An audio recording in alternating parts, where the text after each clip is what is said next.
playing a forward defensive there, and the ball just missing the outside edge. End of Supamla's 5th over, 19 runs he's conceded.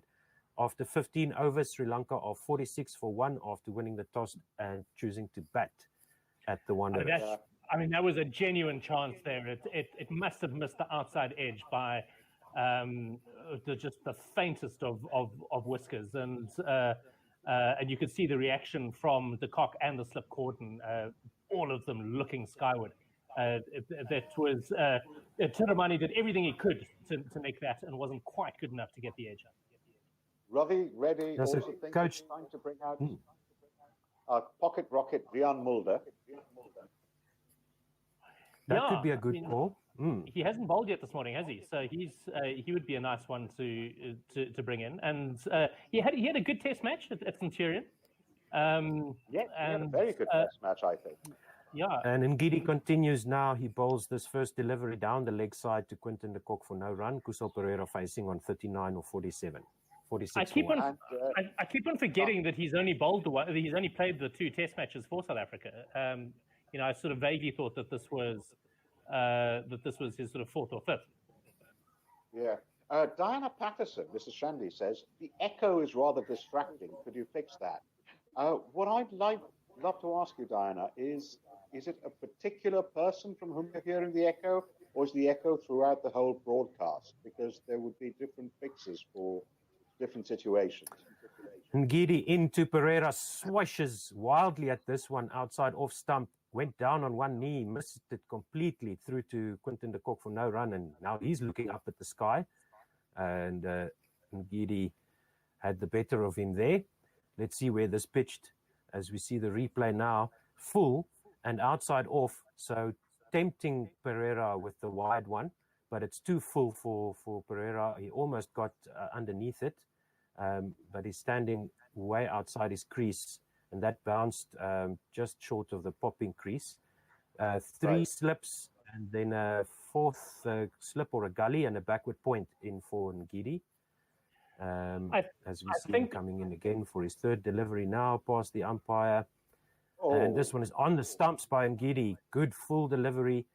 I couldn't quite catch if there was some movement there, but Kusal Pereira got an inside half of the bat back to Ngidi for no run. 39 now Pereira, and 46 for 1 Sri Lanka. I stand corrected, but I think the echo might be on your side, Ravi. I don't know if you've got a set of headphones. I certainly can hear you echoing like mad, Simon. That's why I asked. That's probably the problem then. Okay, let me see if I can't make a plan here. And me? How am I sounding there, Ravi? No, actually, you're sounding non-echoey. You remember the last test, you echoed a lot, but you're not sounding echoey at all now. Okay. You're sounding fine. Simon is bouncing back and forth for some reason. Ngidi over the wicket to Pereira. This one on off stump and driven straight back past the offside of the umpire at the non-striker's end, and it goes through for a 4. Good shot there by Pereira, nice and straight. Shot, wasn't it? Nice straight drive by the left-hander. Yeah, 50 up for Sri Lanka, and the 50 comes up in the 16th over. Let's just see here. Yes, the 4th ball of the 16th over. Well, and in the 11th over, they had scored just 21 runs. They hadn't even reached 2 runs per over. So they've scored 30 runs in the last 5 overs. Now, they have picked up the scoring rate a little bit here. Ngidi coming in again over the wicket to the left-hander. And this one is whacked straight over the bowler's head to the mid-on boundary this time. Bit more, I would say, flamboyant shot, not traditional on drive, but slapped over mid-on again. This one a little bit too full by Ngidi, and a nice shot there by Pereira, playing it to the onside. No danger of a catch or anything as he clears the man who's standing at mid-on, who's a bit wider than that ball went, but that ball went well over the man standing at mid-on, who's about in line with the non-striker's crease, just behind the non-striker's crease behind square from that side. Yeah, 3 slips, gully, backward point, and then a man on the cover boundary who's standing about 15, 20 meters in from the boundary, looking for the missed time shot as Coach Dave pointed out. And Gidi now around the wicket to Pereira. He fends this off his body to square on the onside, and they go through for a quick 2 runs. Throw comes into the non-striker's end, but Tiramani is easily safe there. And that's the end of the 16th over. Sri Lanka 56 for 1, 10 runs off that over. So, yes, Sri Lanka, well, at least Pereira is now nearing a runner ball. He's on 49. Lungi and Gidi, 5 overs for 16 without a wicket. And in this session so far, the run rate, and in the innings, the run rate now up to 3.5 after 16 overs. They haven't figured out. Over rate is looking bad again, 11.5.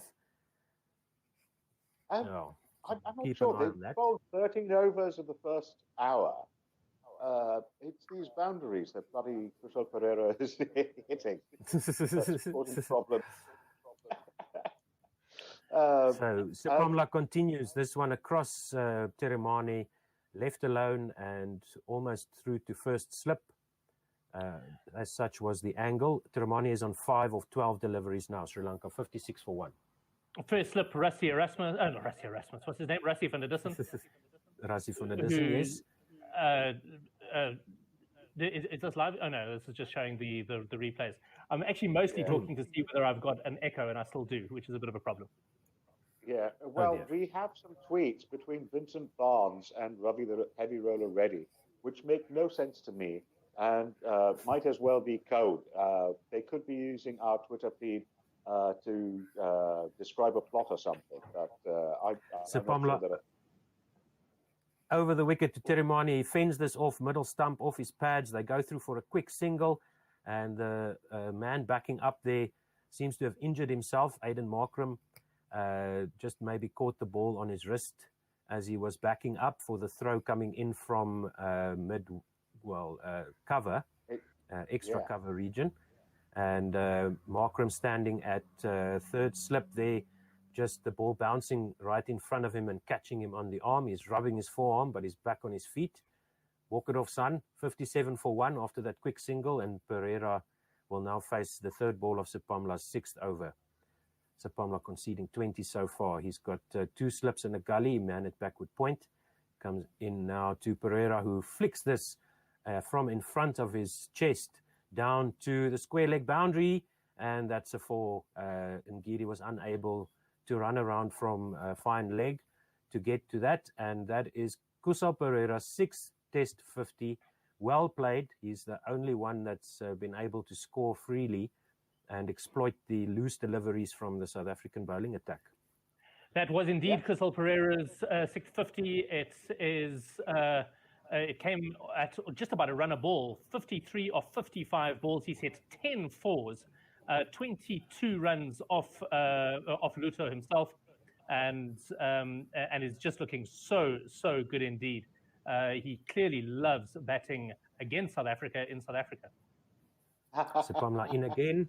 Over the wicket to Pereira. This one is blocked down into the pitch to mid-off where Bavuma runs around, and there's no run. 61 for 1 is the score. Pereira on 53. Yeah, he's not looking troubled at all.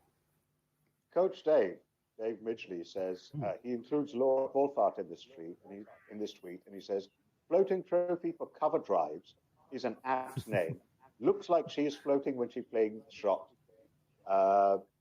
Again, I'm going to ignore Ravi Reddy and Vincent Barnes and their coded messages for their conspiracy, whatever is going on. Sipamla onto the hips of Pereira, flicks this down to fine leg, and they go through for an easy single, 62 for 1. Sipamla has one ball left in his 6th over. And we hear from Anis Mohammed, who says, morning everyone. Was wondering if you guys could compile your favorite commentary team from past to present. Who would it be? Besides yourselves, of course. Mine would be Tony Gregg, Trevor Quirk, and Michael Holding. Oh, yes. Michael Holding is in there for me as well. And I I'd go with. I'll think about it a little bit. Yeah, I'd probably Sipamla go with Richie comes Beno in. as well. Yes, Tiramane outside leg flicked to mid-on, and there's no run. 62 for 1 at the end of the 17th over. So I never heard a lot of Richie Beno, but I've heard the replays. I've watched replays of his commentary on the days when they showed the tests, especially during the lockdown here in South Africa. They had all those classic Ashes series matches on TV, which was quite interesting. Yeah. The problem is that radio commentary is completely different from TV commentary, and we perhaps shouldn't confuse the two, because we in radio have to ensure that there is no dead air, that there is no space left in it. We have to talk about everything and describe every ball. But TV commentary can be more a kind of where they just do brush strokes to fill out what the people are seeing anyway, if you know what I mean. Yeah, I mean, that's absolutely true. We'll let this ball go, and then I'll. Gidi continues, and this one is blocked. Check drive by Pereira out to mid-wicket, to deep mid-wicket, and they take a single as it's fielded just about where the one-day circle would be, 63 for 1. Tiramane on strike. It was actually slightly poor fielding from Temba Bavuma there. He sort of tumbled over the ball. We normally expect him to stop those. He got there and then just quite get his hands down to it. And I think it was Vean Mulder who came around to collect it. Absolutely. Yeah, Ravi, you're right over it. His hand went right over it. You're right. Yeah. Yes, Ravi. Ravi, you're quite right about the difference between TV and radio. And certainly the classic South African radio commentator that everyone always brings up in these conversations is Charles Fortune, who was, I think, last active in the late 80s. Around the wicket and quite wide outside off stump, Tiramane squeezes this out to point and just a point cover region for a single. 64 for 1 is the score now, 17.2 overs gone. Crazily, while I want to get back to your point, Simon, about Charles, what's his face? Fortune. South African Fortune. Sri Lanka have scored over 60 runs so far, and only one man has reached double figures. And it's not even an extras. Not even an extras. It's just this one man. Yeah, I mean, it's ridiculous.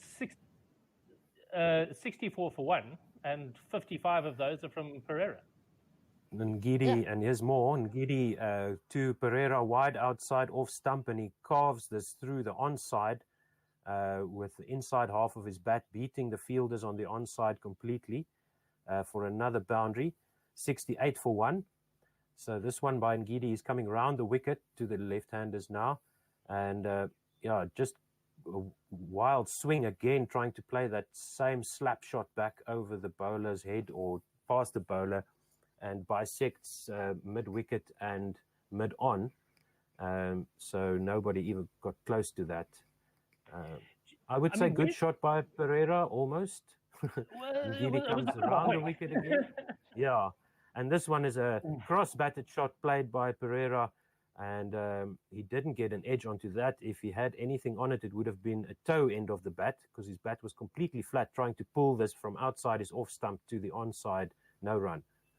So this is one of those situations that if this comes off, he's going to be considered an absolute hero. But if he nicks off in the next couple of overs, then I think Mickey Arthur might have a word to say for him, because he's sort of believing his own press now. He's had a couple of loose balls that he's really spanked to the boundary, a couple that have not really looked, a couple of shots that haven't looked great but have worked. And if one just deviates or pops slightly and he gets an edge into that slip cordon, he's going to be very, very irritated with himself. And Gidi round the wicket to Pereira, who just helps this along its way down to fine leg, and they take a single, 69 for 1, and that is the 50-run partnership between Tiramane and Pereira of 48 balls.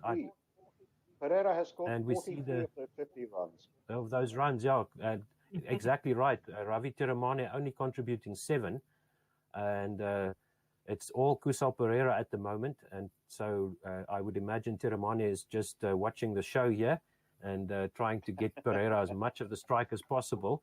And the South African bowlers, once again, like we saw in the last test, just the consistency lacking a bit as far as I'm concerned.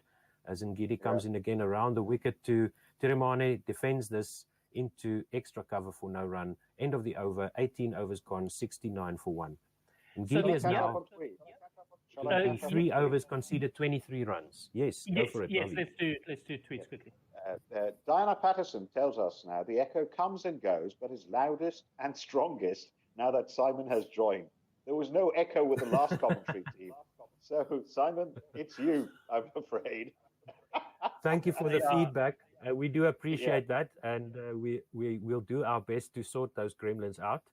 And we do appreciate everybody David who's listening. On his commentary team says it's Richie Benno, Barry Lamson, and Umpo Mutwani. To which that's Umpo, of course, that's a good one. GIF. But we were supposed to talk about besides our commentary team. So Umpo is not eligible. Yeah, I mean, Umpo would certainly make my list. Yeah. Umpo would be up there. And Vian Mulder has replaced Luto Sepamla. He comes over the wicket to Kusal Pereira, a bit fuller than the other bowlers on middle and off. Pereira fends this into mid-on, and there is no run. Treating Mulder with a bit more respect. Let's see if they try and go after him like they did in the first test. I think that was one of the reasons why Mulder was so successful, because he just kept it tight and he weathered the storm and got his reward at the end. So Mulder comes in again over the wicket to Kusal Pereira, and this one fended from outside off stump, a little bit shorter there, and out to mid-wicket for no run. The thing is, they Kusal Pereira now on 60 of 62. Yes. They probably think they can get after Mulder because he's so much slower than the other South African bowlers. Has to be, has to be in their thoughts, the speed. He's got 2 slips, a gully, and a man at backward point on the boundary, and a man at point just in front of square, where the one-day circle would be. Mulder now strays down the leg side, no contact with anything, and there is no run. There was a slight appeal for a catch down leg, but the DRS timer is running out. I don't think there was anything there. And 3 balls gone in Mulder's first over. I we just see there saw no Vian Mulder's hair. I've seen Vian Mulder's hair. Does he have highlights? That could be just sun damage. Vian Mulder over the wicket to Pereira, outside off stump, a little bit more room, and he gets the inside half of the bat out to deep mid-wicket area where mid-on runs around, and they don't take a single. So he's still on 60 of 64. Mulder yet to concede a run in his first over. 69 for 1 is Sri Lanka. Tiramani on the other end, 7 of 16. You get those highlights in your hair from being in the sun too much in this part of the world. Probably. If you have a darker blonde kind of hair.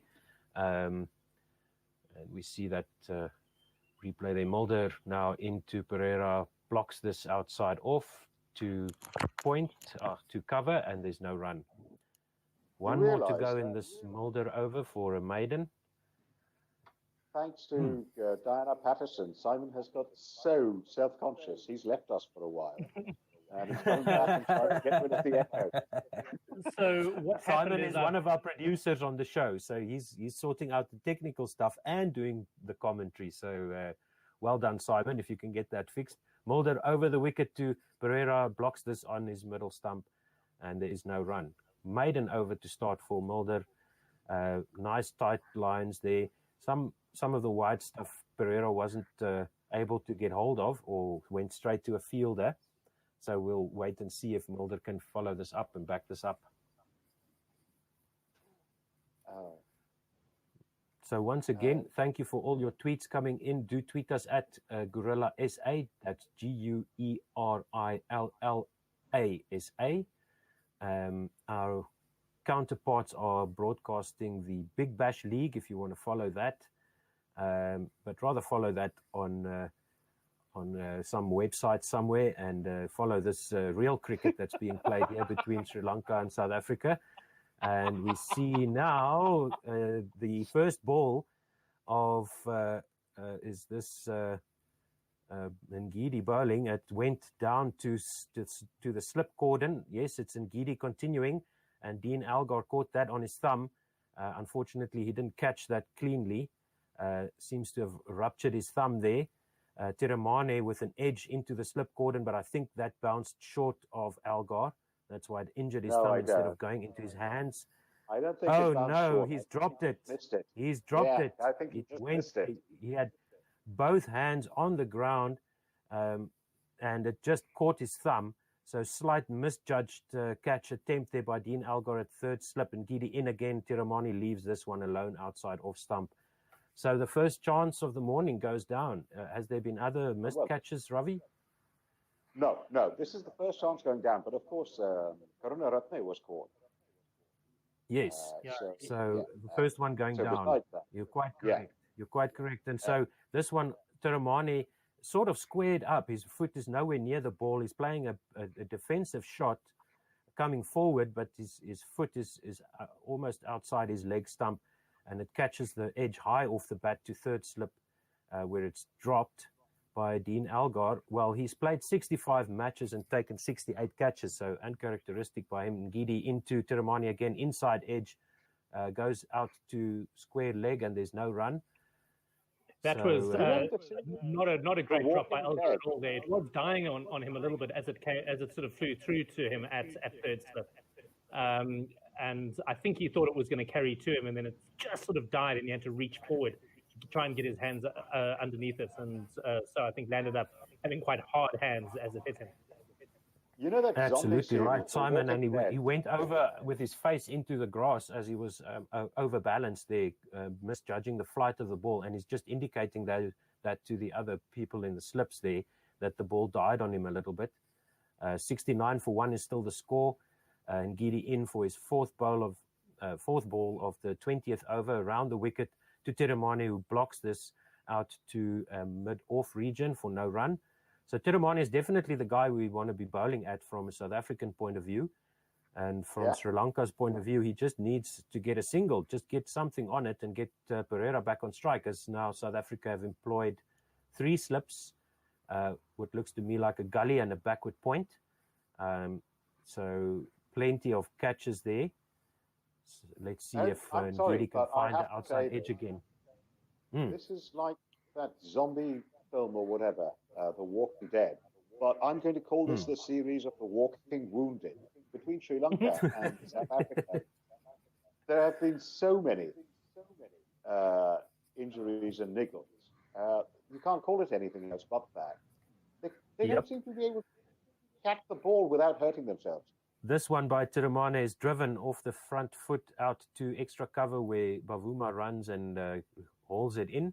He goes through for 2 off the last ball of Ngidi's over. No, there's one more ball to come. 71 for 1 is the score. Tiramane moves to 9 off 21. Pereira 60 off 66. Yeah, I mean, there was a suggestion from Sean Pollock earlier this morning that perhaps the lack of red ball cricket that Sri Lanka has been playing, I think they've really domestically only been playing T20s in the last few months, means that the guys are lacking fitness and as a result just aren't used to the rigors of Test match cricket. Yeah, that definitely showed in the first test. This one from Ngidi around the wicket, left alone by Tiramane, no run, end of the 20th over, 71 for 1. You see, okay. Hold on a second. Stay with us, Ravi. Yeah, sorry. No. I'm not second guessing you, remember? That's the point. Yes. Let's see Rian Mulder's first ball in the next over. Well, let me jump in. So Sri Lanka 71 for 1 at the moment after 20 overs. The players just having a quick drink, or the batsman having a quick drink. I think it was a change of gloves and really absolute peach of a day in Johannesburg. Amy and I were talking about it as we popped up to the shops earlier. It's just one of those perfect days. There is now a shot of Dean Elgar off the field. Vian Mulder, first ball driven by Tiramane straight to the man at gully, and that is the second wicket down, and it is Kusal Pereira. He's gone for 60 off 67 deliveries. Mulder, 1 wicket, no runs. Excellent delivery. Let's see the shot that was played here exactly by Pereira, but he's looking livid with himself. And as you said, Simon, after that blistering start that he made, contributing most of the runs, this was just the gentle cover drive attempted by Pereira, but it got the outside edge straight to gully. He didn't have to move Markram in the gully region, caught it right on his chest with nicely cupped hands, and Vian Mulder is punching the air in joy. It's been a really good start to his return to Test match cricket by Vian Mulder as he takes his first wicket of the second Test. Let me give you the stats there. Kusal Pereira caught by Markram, bowled by Mulder for 60 of 67 balls. In fact, he got to his 60 of 60 balls and has been slightly becalmed in the last over or so. He hit 11 fours. That strike rate well in excess of 5 runs and over. The partnership was a little over 50 runs. It was probably pushing, it was, I think, 59 runs between the two of them. But I had been just about ready to start talking about hundreds before lunch. And when was the last one that you had seen? But before I had a chance, unfortunately, my prediction of what was going to happen to Pereira came right. Yeah, thanks for the jinx there, Simon. Appreciate that. And Kusal Mendes is now in. He's a right-hander, so they'll have a right-hand, left-hand combination. We'll see what he can do here for Sri Lanka, because Tiramane has been very careful, careful, I would say, in his shot selection and the ball beating his bat edge regularly. Kusal Mendes, 25 years old, 46 matches, 87 innings, 3,007 runs at an average of 36.23 with 11 50s, 700s, and a best of 196 against Bangladesh at Chittagong in 2018. 71 for 2 now, Sri Lanka. Favour for just 2 minutes while I nip off to get a drink. I'll be back. Sure. Cool. Vian Mulder comes in over the wicket, 3 slips facing, and this one is edged out to third slip, and that's just bounced short of Dean Elgar. He's on his back, blowing up his cheeks. Vian Mulder is already striding back to his mark. Quinton de Kock is talking to his slips there. Let's see where this bounced. Nice, good length, forward defensive, and it bounced about 1.5 meters short of Elgar, but he managed to collect it, so there is no run. Yeah, that was far enough in front of Elgar that it really wasn't his fault, I don't think. He couldn't reasonably have been standing close enough to have taken that. Yeah, Mendes' bat was nicely angled there. This one left alone outside, off stump by Mendes on a 4th stump line, and there is no run. That was what saved Mendes there. He had his bat nicely angled down to the ground so that the edges also tend to go into the ground rather than up into the air. And now some excitement here. You can see the slips talking to each other, gesturing to each other.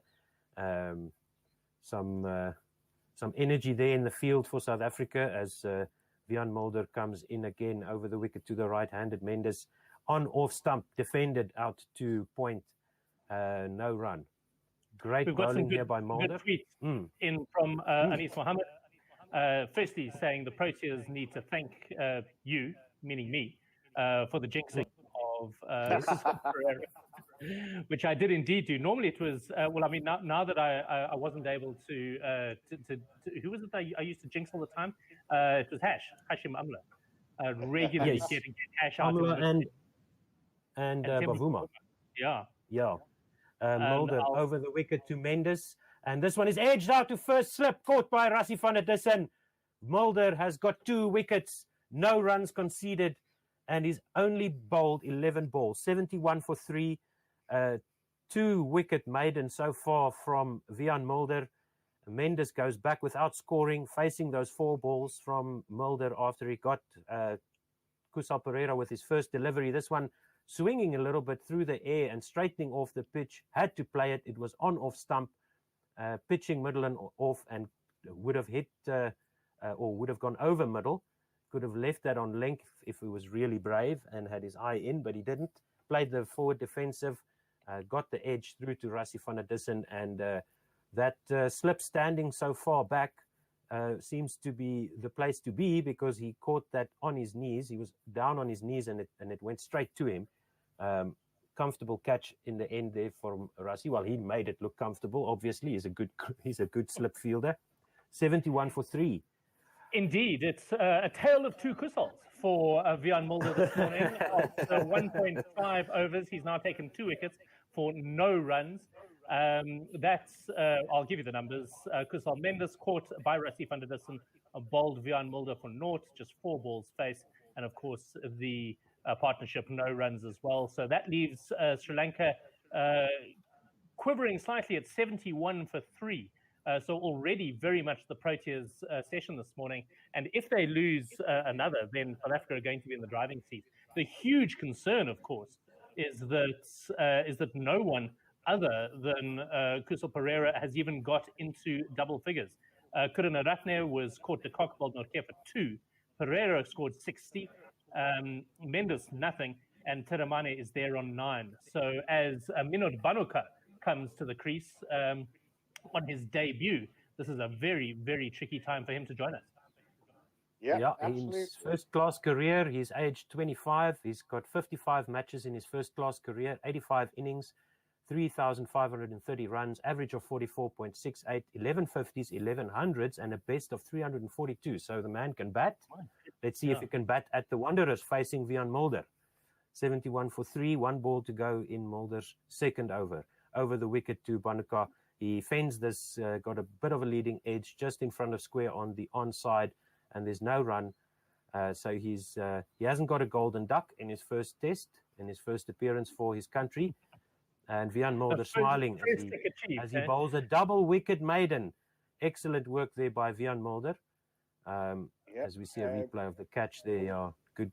Shall I give you one of Anis Mohammed's more interesting tweets? I don't know if you got this one, Simon. Speaking coming off or giving it away, I was watching Inzamam ul Haq running out his partners and was thinking, who would be in a liability 11? Players with obvious talent and are great on paper, but are prone to brain farts. Oh, geez. Yes. Well, the 11 would be captained by Herschel Gibbs, without a shadow of a doubt. And Jeff Boycott, who was famous for running out his partners. Well, no, people used to deliberately run out Jeff, I think. He was run out deliberately once because of his habit of running out his partners. Oh, really? Was that how it worked? Yeah, Ian Botham ran him out deliberately. It looks like I wouldn't put it past Botham to do that. Tiramane faces Nortje here. Nice looking cover drive through extra cover, just past the diving extra cover Themba Bavuma for a 4. So Nortje replacing, I think, Ngidi. We'll just confirm that for you. But Tiramane moves on to 13. Nortje comes in for his second delivery, and this one squares up Tiramane, who defends this ball that bounced on his leg stump line and went across him, beating the outside edge. Let's see where this pitched exactly. He gets himself squared up there. His foot went too far across for that ball, pitching on leg. No run there off the second delivery. So opened with a nice cover drive, 75 for 3. Tiramane now on 13 of 24. Banuka on debut, having faced 1 ball on naught. Nortje in again to Tiramane, who fends this off his leg stump to square leg, and there's no run. So, Simon, you couldn't get the jingles to work. The problem is that we could probably make a plan, and that would then tie me to the commentary feed for the entire 5 days. And unfortunately, I've got work tomorrow, so I'll be in and out, during the course of the day. So we are looking at it. but it was a problem with the Gorilla UK feed as well. Yeah. Nortje is in again, and this time Teremane stands up and plays a cut shot backward of square to the offside, and he gets another boundary. That was a seriously nicely good shot played by under his eyes. Yeah, wide and short by Nortje. Played it nice and late under his eyes, and it went flying over whoever's there at backward point. That man at backward point is quite short in there, so nobody on that part of the boundary. And Nortje comes in again to Teremane, who plays this down into the ground and out to third slip, no run. 79 for 3 now. Yeah, that was a great cut shot by Teremane, standing up. Yeah. Finally, a bit of aggression coming in from Teremane, and he's now scored 8 runs off this over and beginning to take up the mantle from Kusal Perera. What he mustn't do is have a rush of blood now and nick off. He and Banuka have to see Sri Lanka through to lunch. Sri Lanka now 79. They've only got a couple of overs. They've only got 2 overs or so left. So Nortje in again. This one is a better line and defended on middle and off by Teremane for no run. 79 for 3, 22 overs gone. Run rate is now 3.59. It calmed down a bit with the introduction of Mulder, who bowled a maiden to Pereira and then got him out with the 7th ball. Kusal Mendes out for a duck of 4 deliveries. So, yes, indeed, Teremane looks like he's trying to punish the bad balls a little bit more now. Well, just to go back Coach to the Dave Coach Dave says Mulder is likely to be more of a menace than most people would expect as he picks up his second. Caught Van Dusen, bowled Mulder, Mendes gone for a duck. Seppo Taylor, who's going to join us this evening, I think, says Mulder madness, baby. And again, Mitchell says that delivery to K. Mendes was an absolute peach. Nothing you can do with that. And finally, he says, Midgley also, Coach Dave says to Chris Tyndale, as South Africa begin to look at which combinations would be best for them with a newish pace attack, which is the most fruitful bowling combination for SA in tests? Okay, I feel we're like rushing through questions without dealing with the ones we've already raised. Well, that first delivery by Mulder was just outside leg, line of leg stump, and fended to the onside for no run. Let me quickly deal with the brain farts question, where as I was sort of going through my mind, Mulder in again, outside the off stump. Banuka leaves this alone. That first delivery, Banuka just fended off his body. The second one, he leaves alone outside off stump, no run. So a lot of the guys I wanted to sort of include in that are guys who are truly brilliant anyway. So Kevin Peterson, famous for smashing one to mid-off when he was on 99 and really had South Africa against the ropes.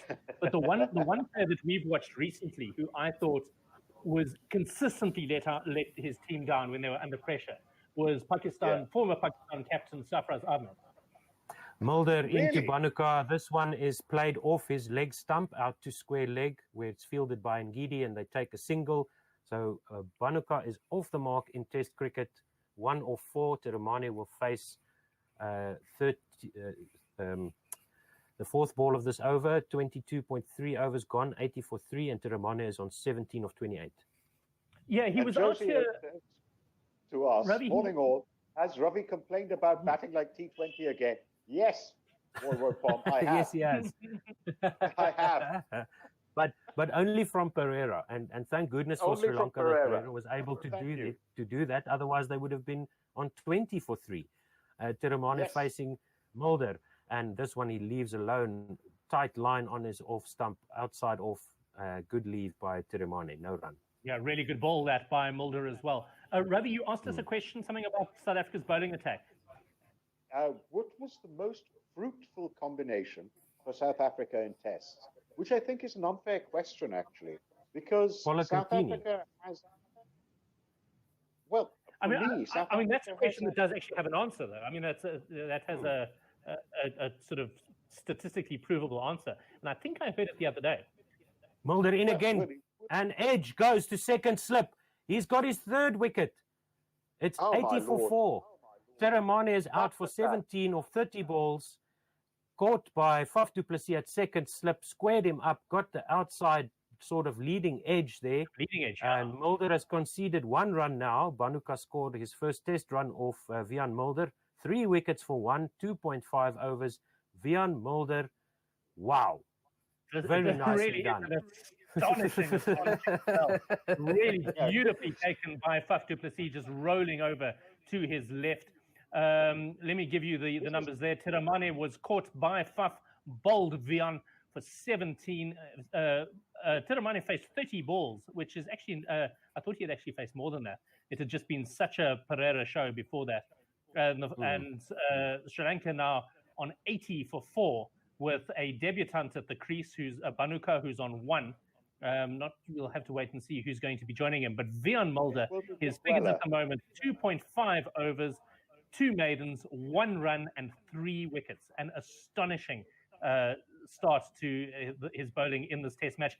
And he's absolutely deserved those figures. He's stayed in a beautiful channel just outside off stump, coming across at the left-handers and forcing them to play. And that one, if Teramane had missed that, there would have been a pretty good shout for LBW as well. So he's forcing these guys to play. He was playing for a little bit of swing. Mulder is getting a little bit of shape through the air. So he was trying to play to the onside to square leg. And it just caught the leading out edge and the back of his leading edge there and goes through to second slip.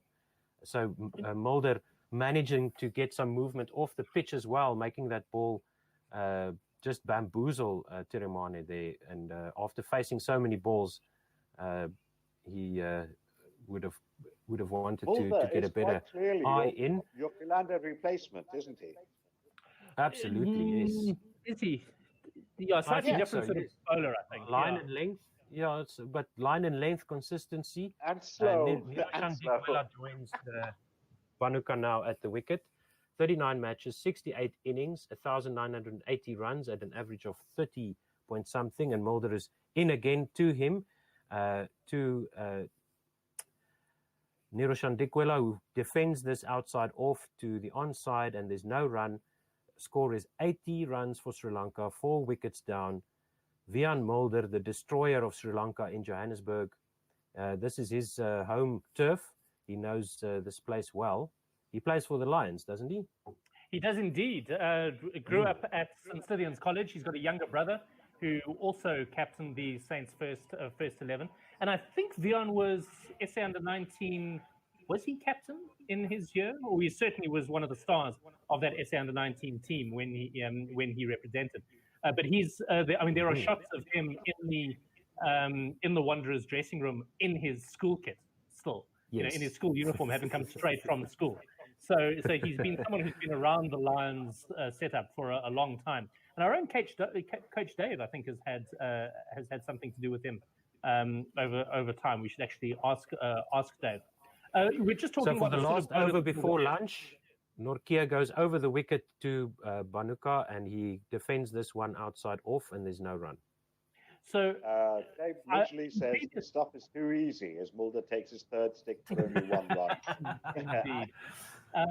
I see Mulder is actually hobbling a little bit. He's definitely not without pain. He says he's hurting in his ankle, on the inside of his right ankle, just showing Faf what the problem is, which is not ideal. We were talking about the sort of bowler that Vian Mulder is. He's certainly not like Vernon Philander. I'll complete this thought after this ball. Nortje over the wicket to Banuka, who defends this, gets inside half of the bat, back down the pitch. No run. Maybe he's telling Faf where he'd like to bowl the batsman. Possibly, yeah. No, he was hobbling a bit there. But Mulder reminds me, and this comes across slightly as an insult, but it's not meant to be. As the same sort of bowler that Jacques Kallis was towards the end of his career. So Jacques was much faster than Mulder at the same age. Right. But the sort of low 130s, good, solid line, hits the bat hard, that sort of bowler is very much what Kallis ended his career like, and that is what Vian Mulder looks like now. Over the wicket, and this one is left alone to the keeper, no run. You're just overstating Mulder's pace. He was bowling at 125, 126. Yeah, so there you go. So yeah, he's not particularly quick. No. And but about the same sort of pace, certainly, as you're quite right, as Vernon Philander. But Exactly. I just That's why I get the mentioned sense it. that there's a different feel to Philander. Maybe he's just was a silkier bowler than Mulder, whereas Mulder does look all muscle.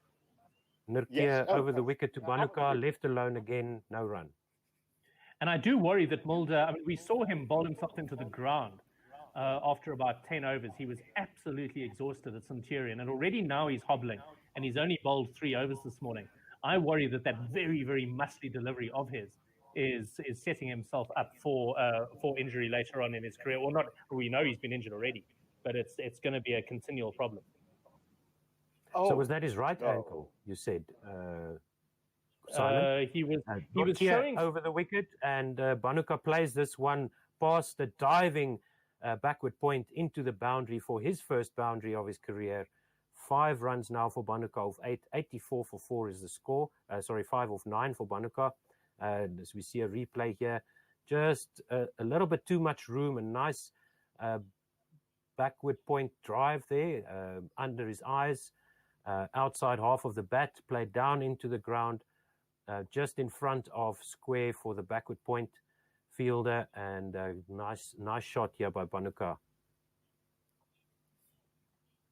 Yeah, he was showing Faf. He was indicating to Faf on Faf's right ankle where he was. Nortje over the wicket to Bhanuka, who edges this looping delivery. Rassie van der Dussen dances backwards, catches it above his head, and Bhanuka is out for 5 of 10. Nortje gets his second wicket of the match. 84 for 5 after 24 overs. That is lunch. That is the last ball of the 24th over. Bhanuka is absolutely disgusted with himself. He's shaking his head. He's looking up at the sky, distraught. Yes, upset. Yes, really silly shot by him. Last delivery before lunch. This one was at his, it was outside off stump, and he sort of tried to play that same shot that he just played to backward point, but he got the fainter edge, and Rassie van der Dussen jumps up into the air and catches it in front of his face with his hands cupped to the sky, and he throws the ball as he punches the air. You could say Minod Bhanuka, 5 of 10, caught van der Dussen at first slip, bowled Nortje. That was a gift to Nortje, because it makes his figures look a lot better. 84 for 5. Yeah, that was very, very poor by Bhanuka. It was a ball he absolutely should have left alone. But South Africa loving angling the ball across these left-handers. Ravi, do you want to just have a final word and say cheers to everyone? Because I think you won't be back after that. I want to say finally, final word is simply that these last 15 minutes have made this South Africa's morning. Until then, it could have been on either way. But then once Crystal Pereira was out, they've just started tumbling, haven't they, the wickets? 4 wickets in what, 20 minutes, 25 minutes? It's somewhere around there, yeah. Yeah. And it's Bjorn Mulder, of course, who's the man who's done it all, though Nortje took this last wicket. So well done, South Africa. And it seriously looks like this test is going to be like the last test, but even more so. As long as South Africa, on a hardening pitch, as Mpo tells us, is going to get a decent first innings score, I can't see anything. But I'm almost going to predict another innings defeat. We'll see tomorrow. Yeah, I would agree with you there, Ravi, and Mickey Arthur needs to have a harsh word with his batters now, because these guys will have to just try to bat for time now. Otherwise, they could be all out by tea if they carry on like this. Good play by Bjorn Mulder. The other bowlers have been a little bit wayward, except for maybe Ngidi with those 3 maidens up front, but then coming back and conceding some runs. Yes. And that's, everything else, you pretty much summed it up, Ravi. Yeah. Right, guys. Well, thank you very, very much for... Yeah? Finish the tweets. Shall I finish the tweets? Yes. Yeah. Dear Paul says, Mulder is filling the Philander void in my heart. consistent line and length with a little bit of movement. We want a fifer. Seppo, exactly what my thoughts are. David Midgley, Coach Dave, is worried about being censored by Twitter for mentioning Niroshan Dickwella. That is his name, he says. Don't censor me. And that's the tweets for this morning. So I'll be off now. Excellent. Thank you. Thank you very much, Ravi, for joining us. It is such a pleasure to have you live from India each time that you join us. And we hope that we'll hear a little bit more from you later on during this test match. Okay. Bye-bye. Cool. Thank you very much. Ravi, thanks a lot. And cheers, Bye. Otto. I will leave everyone with a comment from our own King James that came through on our WhatsApp line. It's Vion murder for Sri Lanka before lunch. What's going to happen now is if you are listening to us on Facebook or on YouTube or on Periscope, this broadcast will now end. If you want to go across to 1WSR.com, we'll be playing one of the games that we did between the South African women and Pakistan in 2019. So we'll have that through lunch, and we will see you in about half an hour to take up the second session of this second test between South Africa and Sri Lanka. Bye, everybody. Cheers, cheers.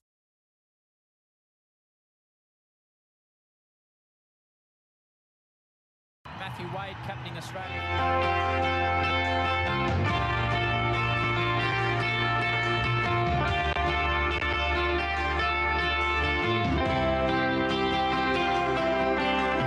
Life is lazy, life is sweet when January comes. As long as one team's bowling and the others making runs. I know as soon as I wake up, if it's my lucky day, if the cricket's on the ABC, then everything's okay. The cricket's on my radio, and everybody's laying low. As long as there's a game somewhere, that's all I need to know. And there's cricket on the radio.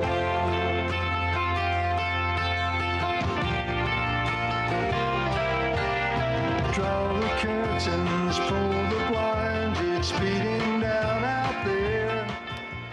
And a very good morning to you from a sunny Potchefstroom, where 1WSR.com make their international debut as official broadcasters for Cricket South Africa. We are very, very proud indeed to be here at the Senvest Stadium in Potchefstroom, where the news is that the South African women have won the toss. They lost the toss rather. Pakistan women have won the toss and elected to bowl, and it will be Lizelle Lee to face the first ball with Laura Volfert, her batting partner, and I will ask James to fill us in on the bowler for Pakistan. So good morning everybody from Potchefstroom here at Senvest Park, where we have the debutant Fatima Sana, who's going to be opening the bowling from the university end for the Pakistan women's team. So Fatima Sana uncapped. I received her cap this morning here on the ground in front of us from the team management. I'm sure she must be incredibly excited and nervous both at the same time. And she'll be bowling to Lizelle Lee, opening batting for South Africa with Laura Volfart. And Lizelle Lee has taken a leg stump guard and will be facing the first ball from the debutant Fatima Sana with the number 14 on her back. She'll be bowling right arm over the wicket to Lizelle Lee, and we're underway as the first ball now, right arm over the wicket. That one's outside the off stump, and Lizelle Lee immediately plays that one through the point region, and that's gone to the boundary for 4.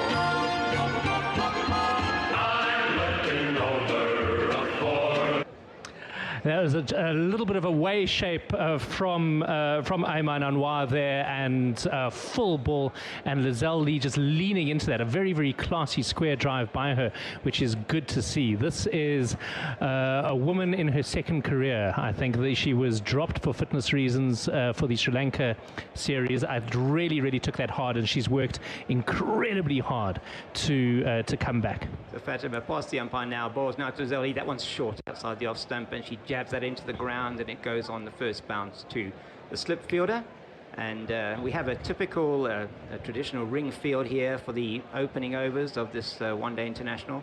We have wicketkeeper, we have the slip, a wideish third man, traditional point, cover, extra cover, straightish mid-off, a slightly wideish mid-on, a mid-wicket, and then we have a sort of a long leg on the boundary, as it's going to be Fatima again with the third ball of the over in to Lizelle Lee. And Lizelle Lee, oh, and has she got an edge? Yes, she has. She's out. Lizelle Lee plays at that one outside the off stump, and she takes the edge. She sort of dabbed at that outside the off stump, and Lizelle Lee's gone for 4. She looks incredibly disappointed as she's making her way back into Lizelle Lee. The first ball was floated and shaped away from her. The second ball Anwar just bent her back a little bit, and it was much straighter and shorter that she got the bottom edge to that first slip. But this one, another floating swinging delivery that shaped into Lizelle, and that was just enough to draw her into the shot and get that edge through to the keeper. So yes, particularly good ball. Lizelle Lee in two minds as to what to do there, and sort of she stood up and really put the bat towards the ball, taking what looked like a faint edge, and through to the keeper, who is the wicket keeper. Sorry. Just give you the wicket keeper now. We can get that. So I'm just trying to. We'll have to find her in a moment. We'll get find her now. Yeah. New batsman, number 6, which we decided I think was Andrew Steyn, yes, who's down as number 3 on our sheet. So Andrew Steyn coming to the crease. Andrew Steyn's career for South Africa. She has played 29 one-day internationals, batted 28 times, and scored 691 runs with an average at the moment of 25.6. And she's facing the 4th ball of Fatima's over as she bowls now into Andrew Steyn. She's forward competently there on a ball that's angling in to leg stump, and plays that one defensively out towards the mid-wicket area. Oh, I see, you're quite right. This is Fatima Sana bowling, not Ayman Anwar. Apologize for that. And you could see just from the joy of the Pakistan ladies there that Lizelle Lee is such an important wicket when you're playing against South Africa. When she comes off, she can take the game away from a team so quickly. Fatima in again from the university end. That one is probably about a 6-stump line, and Andrew Steyn just lets it go through to the keeper, Sidra Nawaz. So the first wicket for Fatima Sana in representative colours for Pakistan, and she takes the wicket of Lizelle Lee for 4 runs.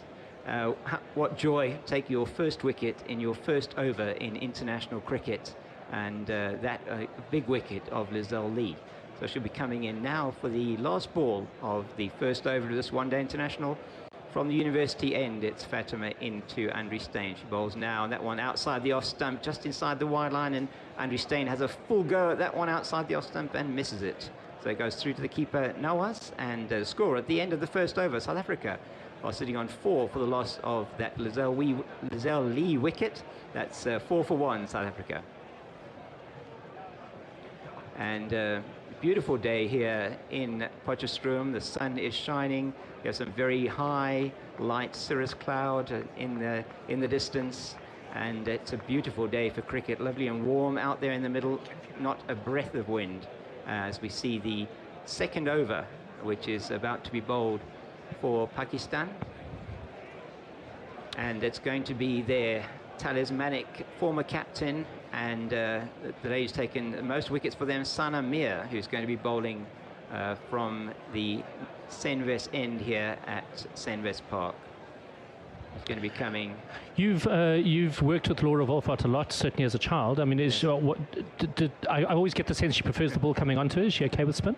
I think she does prefer the ball coming onto her, as Sanamir is in with her off breaks. The first ball outside the off stump, and Laura just plays that with a straight bat off the back foot out into the covers, where it's fielded by Alia Riaz there at cover point. So sorry. So yes, Laura more comfortable with pace, but she certainly can play spin. I think this is a new challenge for her, as it's Mir in again to Laura, and she comes forward to that one and just plays it competently out towards the mid-off fielder, who picks that up and tosses it back in to the bowler Mir. That's Nashra Sandhu who picked up the ball there at mid-off, as it's Mir again in to Wolfart, and that one's really given a lot of air, and she goes for that one outside the off stump, goes across to it and plays outside the line as it comes in slightly, and through to the wicket keeper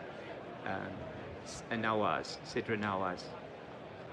Sanamir getting through her over very quickly. She's in again from the Senvest end. That one also a lot of flight, and that one is played by Laura Wolfart through the hands of the backward point, and that one's gone to the boundary for 4.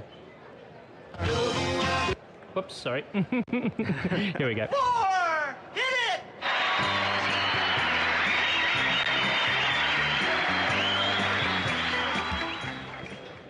Yes, so that one just squirting out onto the offside backward of point, and the fielder there, Yaweria Khan, who sort of makes a bit of a mess of that, goes through her hands to the boundary for 4, as it's Mir again into Wolfart. And she bowled her!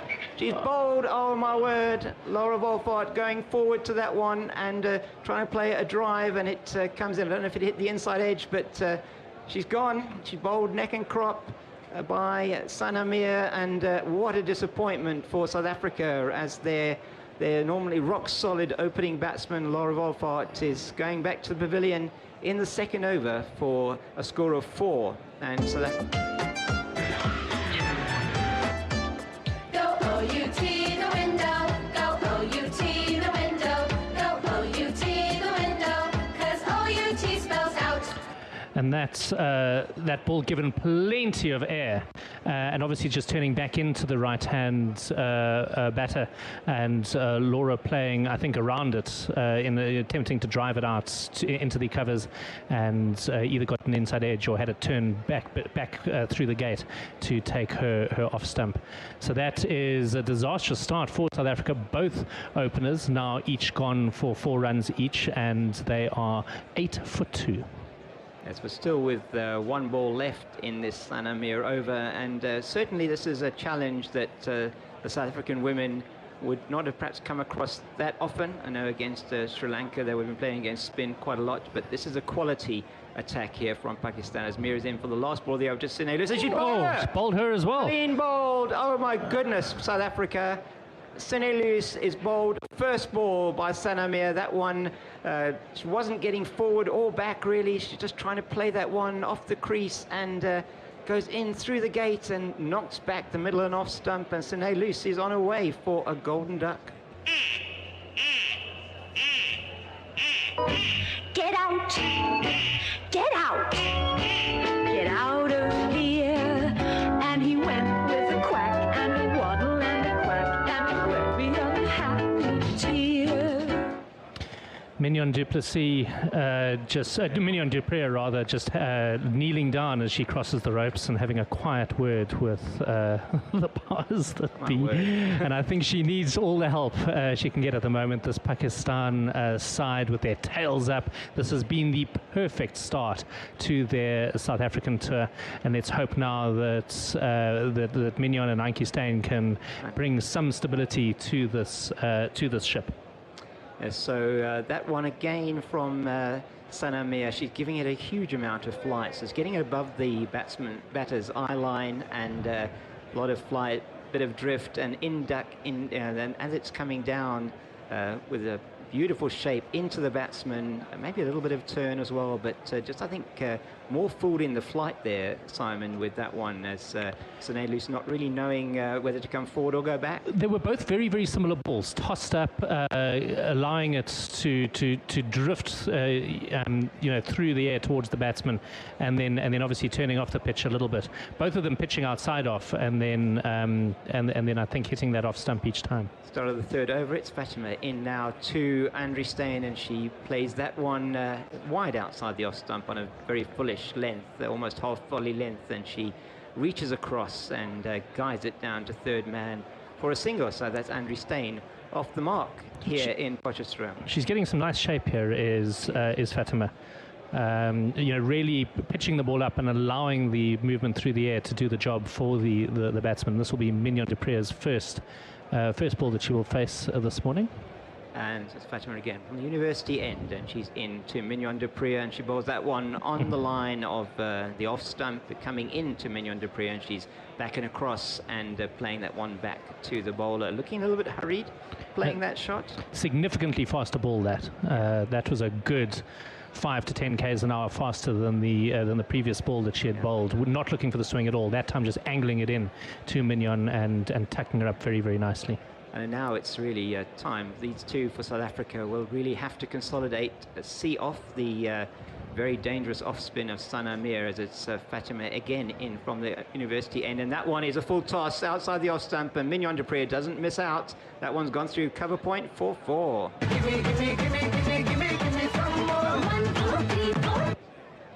That was, that really was a gimme, wasn't it? Exactly the sort of ball that you want to get early on in your innings, just leaning into it and smashing it through covers. Mignon's not going to miss out on too many of those. I'm surprised just one slip in place, a catch and gully. I think when you've got the opposition 8 for 3, in fact. Yeah. I think 2 slips and maybe even a catching cover wouldn't be a bad idea. Well, let's see what Fatima is going to make in this delivery that she's coming in now to Mignon du Preez over the wicket, and she bowls, and that one's a half volley outside the off stump, but it gets the same treatment as the previous ball, same sort of area, goes all the way through to the cover point boundary for 4 runs. It's Nissan Shi. It's Nissan Shi. So that one with a bit of shape away there, Simon, from the batter, but Mignon seeing that incredibly well and playing it out through the covers for a really, really nice boundary. That one not as easy a shot as the previous ball, but playing it in a similar region, and South Africa's premier batsman has certainly been able to dispatch those two to the boundary. As we have Fatima again from the university end, in past the umpire now. She bowls to Mignon du Preez, who forcefully plays that one down to backward point, where it is fielded by Yaweria Khan, who seems to be a specialist in that position, and she throws it through to the bowler's end, trying to catch Andri Steyn out of her crease. So we have, yes, interesting, seeing a bit of away movement here from Fatima, Simon. Yeah, she seems to have 2 balls. The one that she floats up, and although we have seen that swing both ways, the one that got Lizelle Lee definitely swung in. This one, that is a similar sort of ball, swinging it in onto the leg stump, and Mignon just defended that out into the onside. So odds even on that over, I think. Yeah. Certainly Fatima asking some questions of the batsman, but those 2 that she just pitched up outside the off stump, both being dispatched very, very confidently by Mignon through the covers for 4. So far, South Africa now 17 for the loss of 3 wickets after those 3 overs, with 1 wicket to Fatima Sana and the 2 wickets to Sana Mir in that first over. She is on a hat-trick, and that hat-trick ball will be to Andri Steyn, who's taking guard now. She's asking the umpire for middle leg or 2-leg. And Sana Mir on a hat-trick. She has a changed field for this, a short mid-wicket, a short cover point, a keeper obviously standing up, 1 slip, a backward point, extra cover, mid-off, mid-on, and a deep mid-wicket, as she's in now on the hat-trick ball to Andri Steyn. She bowls that one, and that one's much flatter. And there's a problem on the non-striker's end. Sure. So she, I think, was so keen to get off strike. She turned it around the corner and pretty much straight to square leg. It was slightly in front of square, and the square leg ran on quickly onto the square to collect it, and both batsmen were 3 or 4 meters out of their crease. Mir in again, and that one is floated up to Andrew Steyn, pitching just in front. She comes forward and plays it to that short mid-wicket fielder who's on a sort of a third pitch or second pitch away from the strip that we're playing on. They've already dropped the silly mid-off back out into the cover cordon, which I don't agree with. So that one a bit faster, shorter, not definitely much flatter, and played by Andrew Steyn very nicely down to Yoeria Khan at a backward point. And South Africa still on that 17 for 3 in the middle of the 4th over. Yeah, they obviously brought the mid-off, into silly mid-off for the hat-trick ball, but then dropped her straight back out. And I think South Africa are under enough pressure at the moment that that a couple of catches around the bat would be. You always ask yourself, what does the batsman not want you to do? Yeah. And I would think having catches around. In fact, straight away I see that catching mid-wicket has now gone back to mid-on. And the mid-on has dropped all the way back to deep mid-on. It's way, way, way too early, I think, Pakistan, to be going defensive. I would agree, as Mir's in again. That one defensively outside the off-stump, played by Andrew Steyn out into the covers, where it's fielded by the cover point fielder, Sidra Amin. And, yeah, the previous one, I would agree with you, Simon. I think the no pressure now on the batter. She can just really pop that ball up if she wants to. And, oh my goodness, what did she do then? It's a bit shorter. She shaped to hook it. I think got the bottom edge onto her pad, and it trickled out to a backward square leg, and the fielder ran round. They were able to get through for a single, and that takes South Africa through. Where are we now? 18, yeah, 18 for 3. 18 for 3 after 4 overs. So South Africa, that over seen off more than anything else by Andrew Steyn, as she gets the single off the last ball. She played that one down off a sort of an inside edge onto the pad down to backward square, where Fatima Sana, the bowler from this end, picked up the ball and threw it in. So it took a quick single, and Pakistan, certainly with those 3 South African wickets down, must be feeling incredibly confident at the moment, particularly Sana Mir bowling exceptionally well from the Senves end, as it's Fatima again from the commentary box, the university end in wide outside the off stump, and she bowls a no ball, and we'll have a free hit for Andrew Steyn. So not only was that ball a wide, it was a no ball. So the first infringement was on the front foot no ball, and we now have a free hit for Andrew Steyn. Interesting. Would have been wide anyway, Simon. That one was. Oh yeah, definitely. It was well outside off stump. Yeah.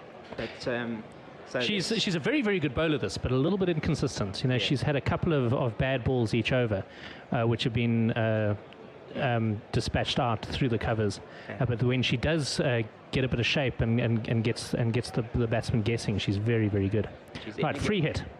Free hit. Oh, and that's a good ball actually. And Andrew Steyn just plays that one to the mid-on area, where it's picked up by the fielder Alia Riaz and thrown in, and she hits the stumps, but Andrew Steyn safely in her ground. So let's bring Lesego in. Good morning. Good morning, Simon. Nice and close into the mic there, Lesego. Hi, Lesego. Yeah, welcome again to. I mean, you've been with us for a couple of months now as a commentator, but first time at a live game. Welcome. I know, I'm quite excited. So that one is in very wide from Fatima Sana into Mignon de Priya, who plays that one beautifully through the covers, sort of flat batted it through the covers, and that's gone to the point boundary for 4. I'm gonna send the 4x4, 4 for the 4 that stood at the door. So your initial thoughts here, Lesego, on the morning's play so far? South Africa 24 for 3 in the 5th over. It's a bit disappointing to see South Africa getting out so early. I mean, they need to have some form of partnership early on, you know. So let's hope that the partnership will. So these two, already having put on 16, most of those runs coming off the the bowling of Fatima Sana, who's in again this time, wide outside the off stump to Mignon du Preez, and that's just on the wide line, and she leaves it alone wisely as it goes through to the wicket keeper. And Sidra now was the wicket keeper, and so we have a situation here where these two, Andri Steyn and Mignon du Preez, are now trying to recover the situation for South Africa as they put on a partnership of 16 runs for this, the 4th wicket. And we're midway through the 5th over. It's Fatima in again. Bowls now to Mignon du Preez. That's a very good ball outside the off stump. Mignon comes forward, not quite to the pitch of the ball, plays at it. It beats the outside edge and through to the keeper Sidra Nawaz, and there's no run. Very, very similar ball to the one that got Lizelle Lee actually straighter. The one that got Lizelle actually did shape in, but that one just straight and sort of angling in slightly from wide of the crease, and forcing the batsman to second guess where their off stump is. So Fatima again, she's on debut today in from the university, and that one's another one that is half volley outside the off stump. Mignon du Preez not going to miss out on those, and that one races to the cover boundary for 4. In time, everything changes. Nothing stays the same. 4. So I think Mignon is batting quite well this morning. she is indeed. I mean, she's certainly those ones outside the off stump where she's been given width, and she's getting the ball with a sort of on the half volley length, which she's been dished up a couple of times from Fatima, including that one full ball. She's been able to dispatch them through the covers, which has led to a change in the field with the deep cover going out onto the boundary. So the two people out now are a deep cover and a third man, as that one is angling into the batsman, and that one is just defended by Mignon du Preez out into the offside, and that's the end of the over. South Africa at the end of 5 are 28 for the loss of 3 wickets. I've just realized we do actually have a scoreboard up at the stadium, but it's hiding behind the pillar that I'm sitting behind, so I'm going to have to move my chair across 30 centimeters so that I know what's going on. I think I had some kind of sixth sense or something there, Simon. I thought maybe you were able to get onto Crick Info. I'm still struggling. Well, we've got the Crick Info guys sitting right next to us. We should actually just get them to hold up their laptop every now and again. Yeah, we should. No, definitely. Need large print, though, for me. So, Lesego, you were saying? No, I was saying that Mignon is getting the ball on the sweet spot of her bat, and that is necessary. So Sanamir in to Andri Steyn, who's all defence. She goes sort of half forward to this one and plays it back down the pitch, and the mid-on fielder Bismar Maroof, the captain of Pakistan, picks that up and sends it back to the bowler Mir, who's in again now, and that one is played as just a sweep shot, sort of a half sweep, half pull down on one knee. Andri Steyn takes it from outside off stump with the spin, pulls it round to the deep mid-wicket area, and goes through for a single, because of that fielder out there on the mid-wicket area, because that ball is being turned in towards the right-hander. So now, for virtually the first time, it's going to be Mignon du Preez facing Sanamir. This should be a very interesting battle, as it's Mir again from the Senvest end. That one, she floats up nicely, and once again, all defence from Mignon du Preez. She comes forward and presents the maker's name to the bowler, maker's name of her bat to the bowler, as played it defensively back down the pitch. Not much time between deliveries here, as it's Sanamir again into Mignon du Preez. Du Preez down the wicket and to the offside, and defends that into the cover region, where it's picked up by the extra cover, who is Sidra Amin. So no run off that, and looks like South African approach now to Sanamir is to try and just defend, see her off, not to try and play anything, do anything fancy, as that one is sort of open-faced of the bat down to a backward, down towards the third man region, and the slip fielder and the backward point chase that, and there's time for the South African pair of Steyn and du Preez to go through for a single. So South Africa here now, these two putting on 22 for this 4th wicket, and there's one ball left in Sanamir's 3rd over. She's in now to Andri Steyn. That one lifted up again, and it's coming into the left hand. Right, oh, she's given her out!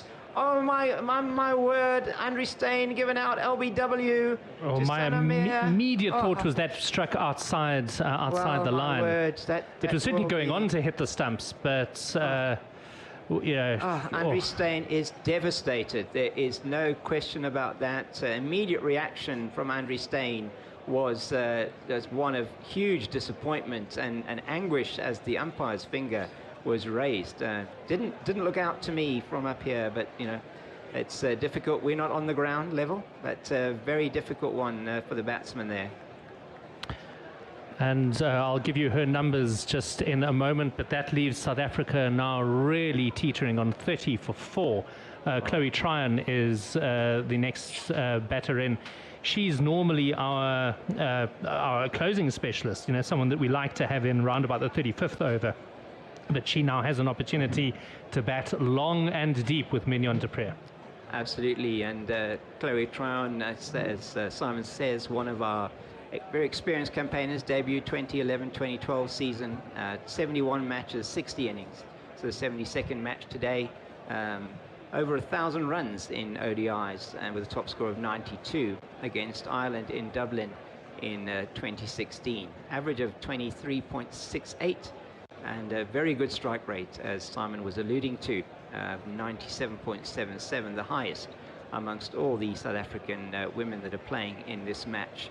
But it's going to be a tough ask for du Preez and Tryon today to get South Africa to what would be or could be a defendable total on a pitch that looks like it's taking a bit of turn.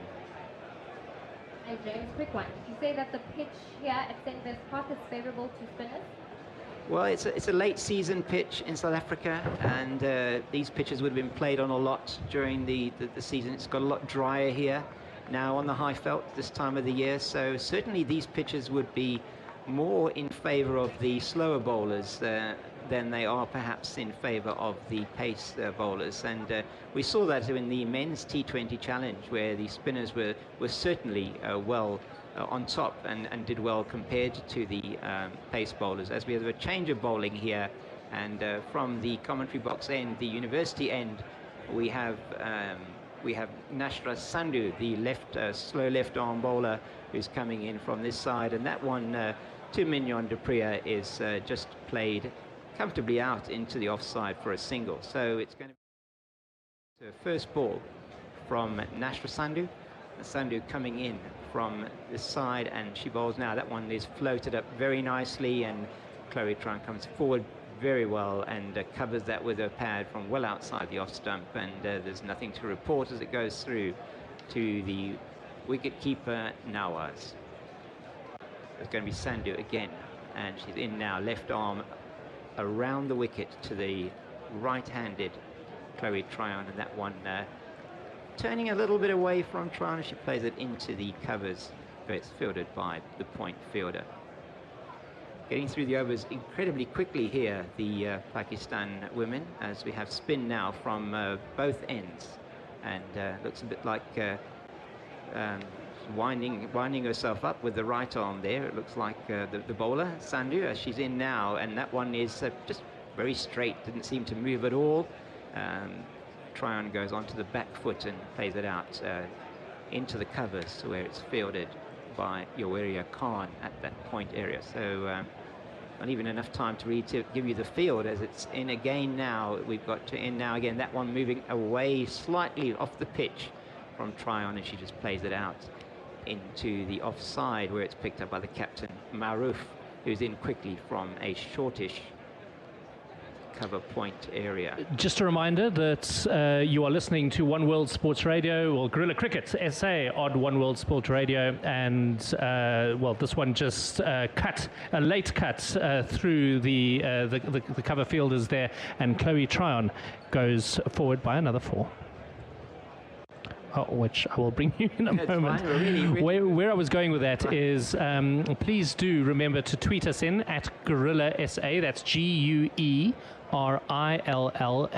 SA, GUERILLA SA. Gorilla SA. So tweet us in there so that we can get your thoughts out on air. You can also find us on Facebook, on the Gorilla Cricket South Africa page, on Cricket Tracker, and on on the One World Sports Radio page. So like all of those pages and comment on those pages so that we can get your views on today's game. 35 for 4 South Africa. And unsurprising.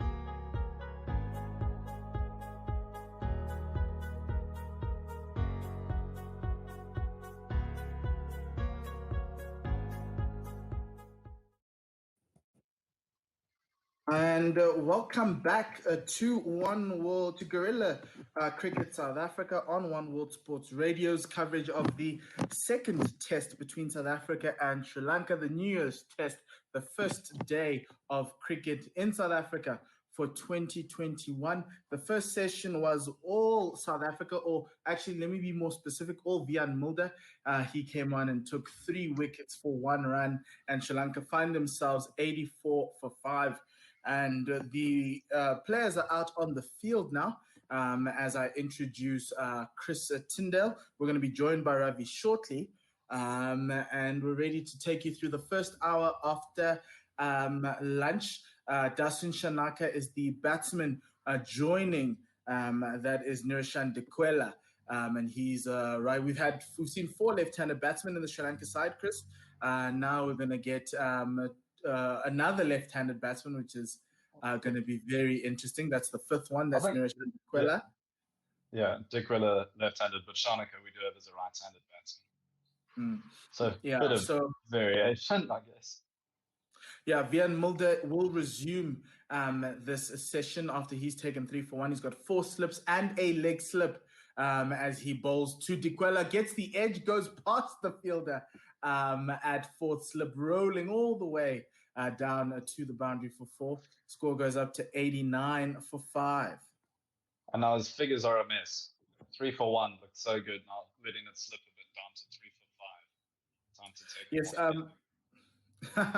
and remember, you can tweet into us on at Gorilla SA. We are live on Facebook on the One World Sports Radio Facebook page. We're live on the One World Sports Radio YouTube page, and also the Gorilla Cricket SA Periscope page, which comes through to Twitter. So please do tweet in to us there and let us know what you're thinking. Next ball of Vian's over. Goes through to the keeper for no run. Ravi, how are you doing? Hi, good morning, good afternoon, I should say, gentlemen.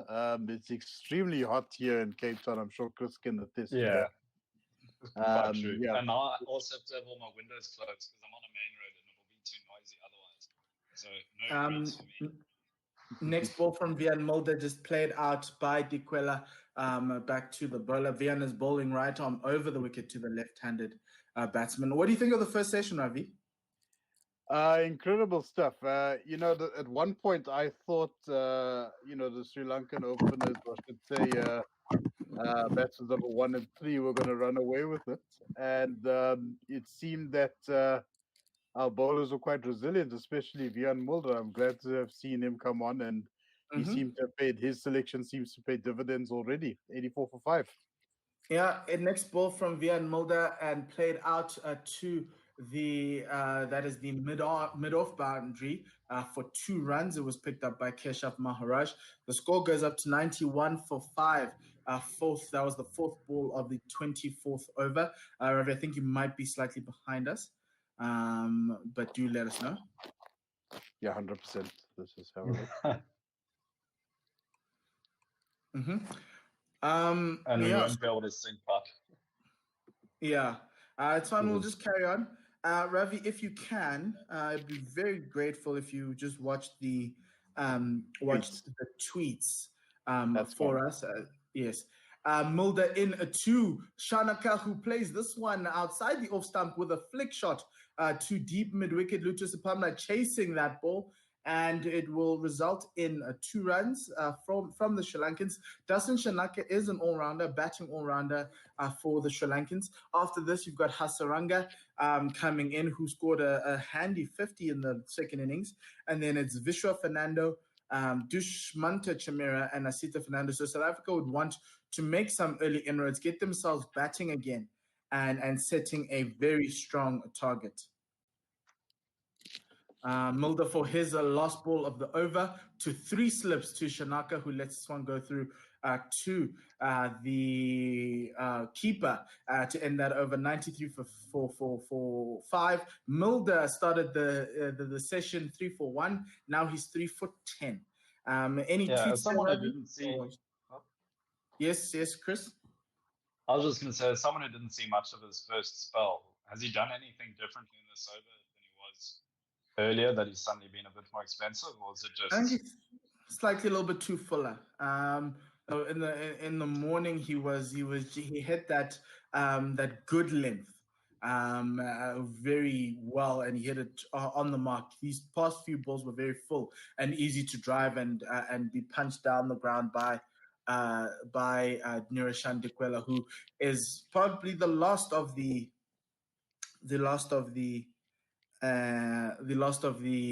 recognized batsmen. Shanaka, an all-rounder. But maybe more of a bowling all-rounder, if anything. Yeah, so Anand Nokia is resuming at the that looks like it's the golf course end, and he bowls his first ball, back of a length, defended out to the offside, no run. So yes, it is the golf course. No, it actually is the caller drive end. I beg your pardon. 3 slips, a gully, a backward point in the ring for Niroshan Dikwela. And this one, he drives at that one and he misses it entirely. And Niroshan Dikwela shaking his head there. Not a shot that he'd be liking to play right now after his team are 5 down for just under 100. Yes, and we have some tweets here. First off, from the David Mitchley, tweeting the 3 of us actually. Are the power team on? We happen to be the power team on 1WSR.com. I don't know if I would agree with that. Seriously knowledgeable crew on the mic right now. Don't forget to tell us your thoughts. Tweeting at Gorilla SA at 1WorldWSR using the hashtag SA versus SL. Next ball defended out to the leg side. No run there. Just hit him high on the bat from Anand Nokia. Ravi, did you manage to watch a bit of the first session? I did indeed, and I must say that, like I was saying, I felt that Kusal Pereira, I thought they were running away with it at one point, and it was funny because I was a bit concerned when I saw Lungi go off the pitch. I think Chris was covering at the time, and it was mentioned that after 3 overs, Lungi was going off the pitch and off the field, I should say, and it was a bit concerning. I thought, Sri Lanka were going to look at it as a bit of an advantage and seize the moment, as it were. But it seemed that that attacking style has sort of backfired. Yeah, next ball just dying outside the off stump of Dikwela there. The ball just hitting some sort of a length, a hint of an even bounce on this day 1 pitch. And yeah, for slightly back of a length, just outside the left-hander's off stump, the ball just died away. It seems like there might be a soft spot on this pitch. Nokia in again for his 5th over. This 5th ball of this over, it's edged and caught by Quinton de Kock, diving keeper style to his right with 2 hands there, and he gets it in South Africa for the first breakthrough. Wow, yeah, good to be right back into the wickets after lunch. And I also get to prepare myself because you're obviously a couple of seconds ahead of me. So suddenly I'm ready to see the wicket. And then where are you, Chris? Where are you? Are you on the 25th point? Are you on the 4th ball? I've just seen the wicket already. It's legitimately only a couple of seconds. Like, Nokia was running in. Cool. And Paul called the wicket. I'm just going to get the door quickly, guys. Sorry, 1 second. Okay. I'm just going to get the door. Sorry, apologies. Sure. No problem. What a wicket that was, Chris. A very good start for the Proteas. Just giving Niroshan Dikwela a little bit of width there and he just threw everything at it and just got the edge. Good bowling from Nokia, the one fuller ball that we've been asking for, getting the wicket. So yeah, so it's a good start for the South Africans, 93 for 6. Let me give you Dikwella's answer. His scorecard. Nershan Dikwella caught the cock, bowled Nokia for 7 off 10 balls. He hit 1-4 in his stay, and the fuller one doing the job for Anuf Nokia. All catches so far, every wicket. We've seen 2 catches from the cock, 2 from Van der Dussen, 1 from Markram, and 1 from Faf. Lots of catches. Essentially, that's what you would want to get at the Wanderers with all the bounce going around and the movement in the first day. The pitch is offering something for the bowlers, and so if you can get it in that right area, you will bring the slips into business and the wicketkeeper. So good to see that South Africa adjusting their lines, especially Nokia, because in the first session, especially when we were on commentary, Chris, he was very short, and I think his shorter ones. Yeah, his fuller deliveries, for whatever reason, didn't look especially threatening either. Whereas that one, he was still able to get the most of the movement. It wasn't just a full ball that did nothing and the batsman could negotiate. It did both, full and moved. Yes, Nokia in to Wanindu Hasaranga this time, who starts with a full one, and he drives that, just all timing the beautifully square drive to the point boundary. Nokia searching for that perfect ball and straying, giving Hasaranga that half volley. Yeah, not the best ball to follow it up with the wicket up with, and Hasaranga will suddenly feel a lot more comfortable being able to get off the mark that quickly. Dave on tweet saying, that is the end of Nershan Dikwella. Another one bites the dust. Hugh de Kock takes the catch off Nokia's bowling. Hashtag he will not be censored. And if you're listening to us, please do follow us on our different platforms as Vian Mulder starts his the next over, the 27th over of this innings. First ball is Shanaka, who just dots it down onto the leg side and then go for a quick single. And the total goes moves up to 98 for 6. So we've seen aggressive batting been the most effective so far today. And I guess from the limited amount we've seen from these two, it's been reasonably aggressive and punishing the bad balls, and also showing that they're willing to rotate the strike, which is probably how the Sri Lankans need to approach this, because Karunaratne, as well as he batted, faced a lot of deliveries and only got 2 runs in return compared to Pereira, who's a bit looser and was scoring pretty freely. Chris, we have a question here from Dave, who's at the stadium. He's asking, what is South Africa's most fruitful bowling pair in tests? Vian Mulder in with 3 slips. This one, a little bit of shape outside the right-hander, but too wide for Hasaranga to play at. No run. I'll look it up again, but I feel like it's Pollock and Teeny. I'll try to have a look. Quinton de Kock in his 49th matches for South Africa has taken 197 catches, 11 stumpings, a total of 208 dismissals in his career. Very good wicketkeeper for South Africa, a real gem that South Africa has in him. Next ball just played out to the offside, defended on the front foot by Hasaranga. South Africa would feel that the next wicket here brings in the bowlers, and they then have then the advantage. Essentially, it will be resting with them. I think Dave had a stat that Crick Viz already had South Africa 93% to win the match after the first session. It's still early, but yeah, I think that's also based on the historical strength of the sides against each other, sort of at home and away. So it's not like the game would have started 50-50. It would have started with South Africa with a strong advantage as well. Yes, Chris, I think you're going a little bit faint here and there. I think you've got headsets. Please try and put them in. No, I do. It's in my ear. Okay, you've got Bluetooth headsets. Okay. So we'll just have to work with those. That was a little bit much better. But next ball was played out to the leg side. Straight to ball from Vian Mulder. and the Sri Lankans take 2 runs, and their total now goes up to 100. For 3 slips, a gully, a man at point, and extra cover. This one straighter by Vian Mulder and dispatched really nicely. Leg stump half volley, played very nicely by Hasaranga for 4 runs. Yeah, good confident batting. I was looking it up now. I haven't got a full list, but it's a sneaky answer. I think the most successful bowling pair for South Africa is Pollock and Cullis, just because I think the careers overlapped so well that almost all the wickets that Pollock took, Cullis was also playing in that game. Yeah. Also, the bowling pair is not actually tandem from end to end.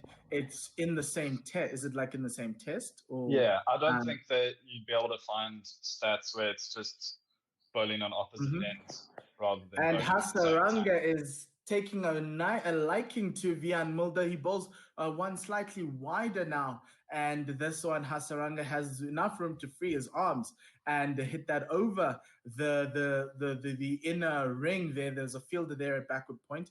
It went over his head down to the boundary for 4. And Sunday 11 runs in the innings. Mulder, it looks very different to what he was able to do before lunch. 3 for 1. Whereas figures at the start of lunch, and suddenly he's. And now they're 3 for 21. Yeah. Yes. End of that over Sri Lanka, 108 for 6. Sri Lanka struggling to find partnerships today, especially after that second wicket partnership that worked well with Pereira and Tiramani. First ball of Nortje's 10th over outside the off stump, drawing Shanaka in. It was a good length outside the off stump, and Shanaka just provided him with just a limp bat out there, just trying to waft and try see if there is something that he could get onto it to find the timing. And it went straight to Quinton de Kock for no run. Yeah, this is already the 3rd highest partnership after that 19-run partnership, opening partnership, and the 52-run first or second wicket partnership. Straight to ball Yorker length, defended very nicely by Shanaka. That was the surprise ball of the over and dealt very well by the Sri Lankan. No run. And I didn't get to see any of the debutants either. Monica in his innings. How did he look? In the 10 deliveries that he faced. Banuka, loose shot. He chased a wide one, got an edge there it was a first slip. And so his innings was very short. Driven now, Anut Nokia is honing in on the stumps of Shanaka, who drives it straight back to the bowler in some sort of fury, but good bowling and good batting there. Great drive to prevent himself from being castled. And great fielding off his own bowling by Nokia. So always get worried when fast bowlers go down to field their own balls. Yeah. Especially, South Africa's history with fast bowling injuries, but also this series, how many injuries we've seen just in general. Lots of players coming back to cricket for the first time in a while. Nokia with 3 slips with a 139-kilometer ball that goes outside the off stump with Shanaka shoulder and arms there for another dot ball. I guess, that's the other thing that we have to hope for in this match is to not see any more injuries from either side. Yes, and that's something that we are hoping for, because you want a fair contest. I think Sri Lanka were down to about 6 players on the one day and 8 on the final day, which isn't good enough. But they did come out to bat. They fronted up for their national team. And they showed a lot of character, which is something that they will need. I just feel as though this series might have really hurt their chances against England at the end of this month. But that's at home, and so I guess that's the slight advantage that they do have. But that'll still definitely be a challenge. Yeah, that penultimate ball was just played out to mid-wicket for no run, and Nokia in with 3 slips. Edge taken, and it bounces just in front of the second slip. That is Faf, who tried to stop the ball. I think he may have jammed some fingers into the turf, but that is helped the Sri Lankans take a single off of that ball. And the end of that over, 109 for 6 after 28 overs. And Hasaranga batting as if it's a T20. 14 off 6, just a rapid innings from him so far. Teppo on Twitter saying, loving the Nokia-Mulder partnership here. Express pace one end, dangerous movement on the other. And then he tweets again, Hasaranga taking inspiration from Pereira. Very positive high strike rate. Could it work against him? Do you think his positive intent could work against him, Chris? I was talking about how I'm supporting the positive intent. I'm not going to go back on it now. I think that has been the way to bat so far. Get your runs before that delivery that has your name on it gets you out. Pereira probably had the best approach of anyone we've seen so far. I mean, you don't need to go 14 off 6, but that sort of 80 to 100 strike rate seems to be pretty effective. Yes, and first ball of Mulder's sixth over, lovely shape into the right-hander and straightening to Hasaranga. Very beautiful ball to be bowled. It's actually Shanaka who's at the striker's end. A wide one, and Shanaka tries to play that one and throw everything at it, but he misses it entirely and goes out to Quinton, no run. Yeah, started wide and then also swung away from him. Yeah, so this is probably the last recognized pair of batters for Sri Lanka, and so they'll be wanting to get as many runs as possible in the first innings, because obviously the moment you start, you have South Africa. If you get bowled out for cheaply here at the Wonders, it could be a very tough few days of cricket for you. Next ball in outside the off stump and let go to Quinton de Kock for no run. Yeah, you're talking about last recognized batsman. It's almost, without wanting to be patronizing, almost 3 number 11s for Sri Lanka in Vishwa Fernando, Dushmanta Chamira, and Asita Fernando, who've all batted 11 in that time. I mean, Asita Fernando bats 11 domestic, and he's batting behind 2 guys who have batted 11 for Sri Lanka. This is an important partnership. Yeah, 3 slips, a gully, and a man at conventional point. Beautiful line in that fourth stump channel. And Shanaka doesn't move his feet. He just shoulders arms to that ball, and it goes out to Quinton Noran. Tweet here from Dave. I honestly believe that Nick Nack SA are missing out on sponsoring Faf du Plessis' mangled fingers and the copious amounts of tape that are holding them together.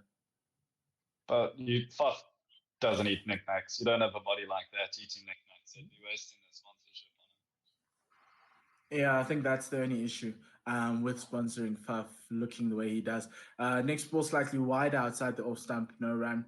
You can see that Mulder is landing the ball on the seam, the ball shaping away, shapes into the right-hander, and it seems away from once it hits the deck. So very good bowling from the man who is bowling in his home ground. And he's done incredibly well. Sapamla is also a Lions player. This is his home ground. But he's only played 1 match at the Wanderers for the Lions, so he might need a little bit getting used to the conditions at the ball ring. Straighter ball coming off the pad. It was going down leg, so there was the slips had a bit of a clearing of the throats there in terms of a choir. But nothing to worry the Sri Lankans about. End of the 29th over, 109 for 6. And I made it, so more positive from Mulder there compared to his previous 2, although he did bowl all 6 deliveries to Shanaka, who hasn't been quite as aggressive so far. No, he hasn't, and Shanaka has, even in the first test, was very cautious with his batting.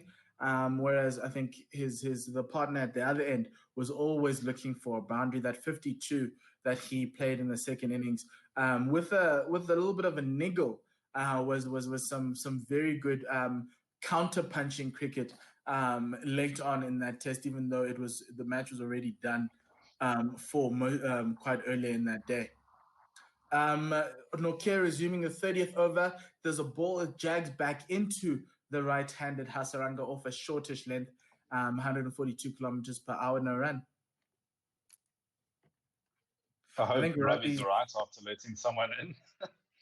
Yeah, and yeah, he's gone for he's been gone for a while, but we can carry it together, Chris.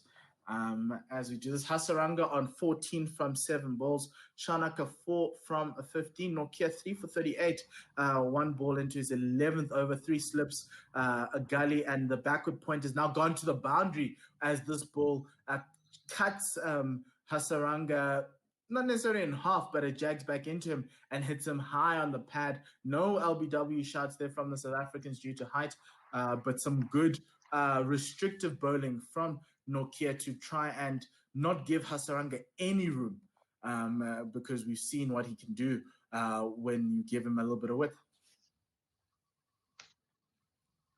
Yeah, exactly. 59 in the last game. Okay.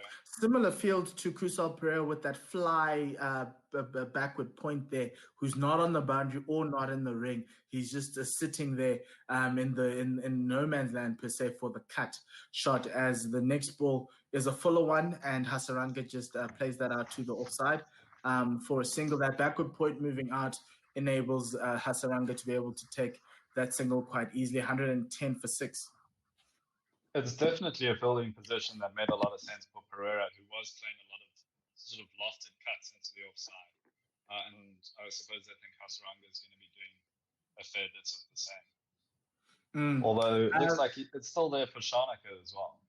Yes, that's also quite interesting. Could we be seeing a bumper from Anrich Nokia? This one's a lot fuller. That's always a safe bet. Fuller and straighter, and played out to the fielder at a silly-ish mid-wicket for no run. 110 for 6. And yes, so obviously to all our fans who are joining us for the first time, we are Guerrilla Cricket South Africa, and we are live on One World Sports Radio. So you can listen to radio, audio only at 1WSR.com. This one outside the off stump gets the edge. It was a wild swing from Shanaka. It was very quick at 141 kilometers per hour. Well, it looked quicker to our eyes than what the speed gun says. Shanaka says it's a Temba Bavuma. Nick, I didn't hear anything, but he's gone up for decision review. The umpire's soft signal is out. Quinton de Kock with a lovely take behind the stumps. Yeah, it wasn't even an appeal from Quinton de Kock. It's just sort of a celebration. The South Africans look pretty convinced that it was out, but we'll have to have a look. As we see that ball, that's going to be very tight. It's probably, if there was an edge, it was a feather of an edge. The good thing about this, as we look at Ultra Edge, yes, there is that little spike, that heartbeat on Ultra Edge that we're looking for. A feather of an edge nonetheless. And the South Africans have their 7th wicket. We will just wait for the umpire, Maria Rasmus, to confirm that. And it is the 7th wicket down for Sri Lanka after 110 runs. Yeah, very faint edge. I mean, if you didn't have the spike, you wouldn't be able to tell. It looked like he could have missed it, but definitely take on it as it went fast. And to a certain extent, it could be another noise. And I think for Shanaka, I think for his thing was that obviously he's the last of his wicket opens up the tail. And so you want to use up a review, even though you have 3. Because anything could happen, but for him, it was all she wrote because there was daylight between bat and pad, and there was nothing else that could have, that could have gone if there was a noise. So I think it was a very clear spike at exactly the right time, exactly as the ball was passing the bat. And Dave, our man at the stadium, saying out as the DRS of Sri Lankans lose another. Nokia has his 4th. Shanaka gone for 4 as de Kock has a simple take behind the stumps.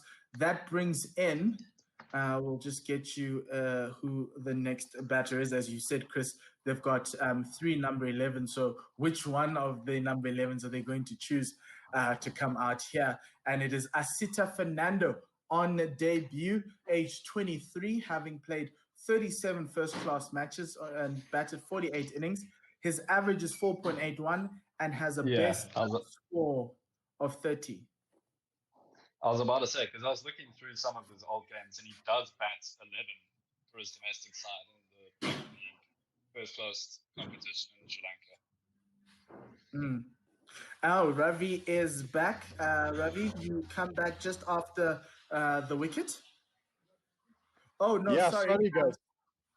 Just hold on. Let me just correct. Supersport has now updated to let us know that it's Dushmanta Chamera who gets a bumper from Nokia and he ducks underneath it. It's not Asita Fernando. And Dushmanta got a nice little introduction into international cricket there. SABC also have it as Fernandez, Asita Fernandez. So throwing a few of the scorers off there. All right. Yes. So are we sitting at 110 for 7? Yeah, I heard my neighbors jumping up and down, so I knew something good was happening. And apologies, guys, there was a bit of a comedy of errors to be precise. My gate wouldn't open, and unfortunately my wife was stuck outside, so I had to do husbandly duties to let him in. Okay, that's good. That's something We should have come first. Couldn't you have told her asked her just to wait until 22? Vian Mulder resuming the first the first ball of the 31st over. That one was slightly wide and tailing away from the right hander, no run. But after what happened last week, Ravi, I think you needed to let your wife through. You couldn't have made her wait outside. So to give the audience some context, I was meant to take my wife out for frozen yogurt, but Faf du Plessis was on the verge of scoring his inaugural double century, and that, of course, never materialized. So, needless to say, there was a war of words that followed after that. Wider ball from Vian Mulder, and it died as it got to the batsman, but Hasaranga played that very nicely out into the offside, and the Sri Lankans got 2 from that one. And we have some tweets here, if I may. Go for it. Great stuff. So we got from Holly Jolly Jessica. Good evening, Gorilla SA from Australia. Big Bash done for the night, so I'm switching over to you now. Fantastic. Welcome. Thank you for joining us. And David, it still seems like a T20 the way Hasaranga is going. So the excitement isn't going to go down anytime soon. Well, he's one of their more successful batsmen, isn't he, at the moment? Yeah. Next ball, Hasaranga played it back straight to Vian Mulder. It was a bit of a half volley. He played a straight bat to it, but Vian Mulder fielding off of his own bowling to prevent any runs. I'm curious as to what the miscommunication was in the scorer's box, because SABC, Supersport, and ESPN Cricket Info originally had this batsman as Fernando, and they've all since changed it to Chamera in their scoreboard. And Vian Mulder giving Hasaranga a little bit more width again, and he slaps that out to the fielder at the point boundary for a single. Chamera will face his first ball to Vian Mulder, and Hasaranga is going to give Chamera a little bit of some choice words to help him navigate Vian Mulder's over. So we've got another tweet here from David Midgley, addressed at myself specifically, indicating failgate in reference to my electronic gate debacle short while ago. Just gate. Gate, pretty much. Yeah. This one, 2 straight there from Vian Mulder, and Chamera gets off the strike very easily there. The South Africans will be disappointed with that. And a single has been taken off that ball, 114 for 7. Yeah, some great stuff here from the Proteas. I think there's no doubt in my mind that they're going to be batting later today. Guys, I saw something on Twitter. The toss at the BBL is not a coin toss; it's a bat flip. What do you guys think about that? They've done that for a few years, but it is modified bats. It is sort of. We did that in South Africa. So white ball to end that over. Hasaranga tried to play at that. He missed it entirely. And Chamera has the prospect of facing 6 balls to Heinrich Nokia. I'm not a fan of the bat flip because there surely is one winner. But no, it's a modified bat so that both sides are flat. It's not like a rivers and bat. Oh, is it? Oh, okay. Yeah, because that's an old. We used to do that in some club cricket games as well. Yeah. We would say mountains being the back of the blade and the flat. Yeah. Um, But yeah, Ravi. they've modified it so it's a fair 50-50 chance rather than you've been able to call mountains and be right a little bit more Ravi, often. that tweet from Dave talking about Failgate, it's actually Vuligate. Yes. Woolygate. Oh, sorry. Yeah. I No, apologize. here with 3 slips to Chamira. First ball, Chamira on the back foot, just defending that outside the off stump for no run. You can see the Supersport commentators are fascinated by the golf game that's happening at the Wanderers right now on this first Sunday of 2020. Very close together feet from that man. So golf is still allowed, right? In light of the lockdown. Or they'll be forwarding this footage straight to the police. But I think it's allowed. Oh, Nokia with the ball dragging back inside, missing everything, missed the bat, missed the stumps, but really great shape in to Dushmanta Chamira. He knew nothing about that. But luckily for him, he's still at the crease. Yeah, prodigious movement there from Nokia. Big in swing and then seemed to seam in even more, just over the top of the wickets in the end. But Chamira, there's 4 more deliveries of that. We have another tweet here from Josie Oak, formerly known as Durban Oak, I believe. He says, at Gorilla SA, afternoon clouds are building, so there may be some rain later today. That's the last thing we need at the moment. Short ball from Anrich Nokia there, ducked underneath it was a Chimera. He got a very nice rip snorter there. He ducked into it. He didn't have much idea, eh? Yeah, he ducked. He ducked, but it went under his grill. He really misjudged it. Yeah, he thought it was coming higher, and just a massive misjudge could have resulted in some injury there. But good bowling from the South African. Nokia in another inside, another one jagging back. Beautiful ball. Oh. That's the type of ball that gets out top order batsmen. I'm not too sure if Chamira has enough to get any bat onto that, let alone on the inside. And we have another tweet here from David Midgley, and that was about 10 minutes ago. Out as the DRS of Sri Lankans lose another. Nortje has his 4th Shanaka. Gone for 4 as De Kock has a simple take behind the stumps. Yes, yes, that was for that 7th wicket. Nokia again edged and through the gap between 3rd slip and gully, down to the boundary for 4. Yeah, unfortunately, his bowls for the last 4 deliveries have been very similar to one another. All of them look very threatening, and no rewards. And in the end, he's conceded. But Arnold Nokia looks very dangerous and very determined to take this fifer. And he kind of knows that possibly on the other end, his biggest opponent to getting the fifer might get a few more at Chimera there. So he'd want to come out in this last ball of his over. Down the leg side, there was a back pad there, but that one goes straight to the fielder at fine leg for a single. Timbers now underneath the helmet. Last test it was Aidan Markram. It looks like the captaincy candidates are doing their duties underneath the helmet. And also just 2 of the best close-up fielders. I've seen both of them take some amazing catches in that position in their day. Yeah, but you don't want to be a great fielder underneath the helmet. I'm sorry.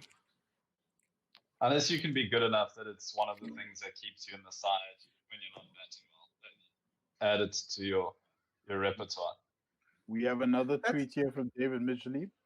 To Woi Woi Pom, welcome. Are the Lankans doomed yet?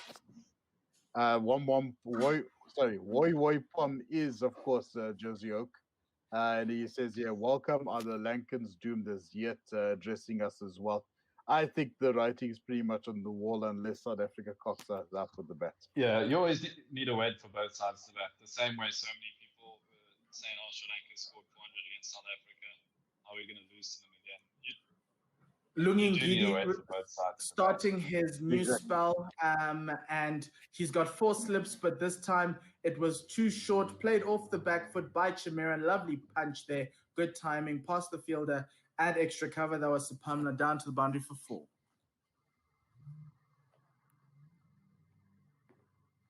Very loose delivery from Lungin Gidi there.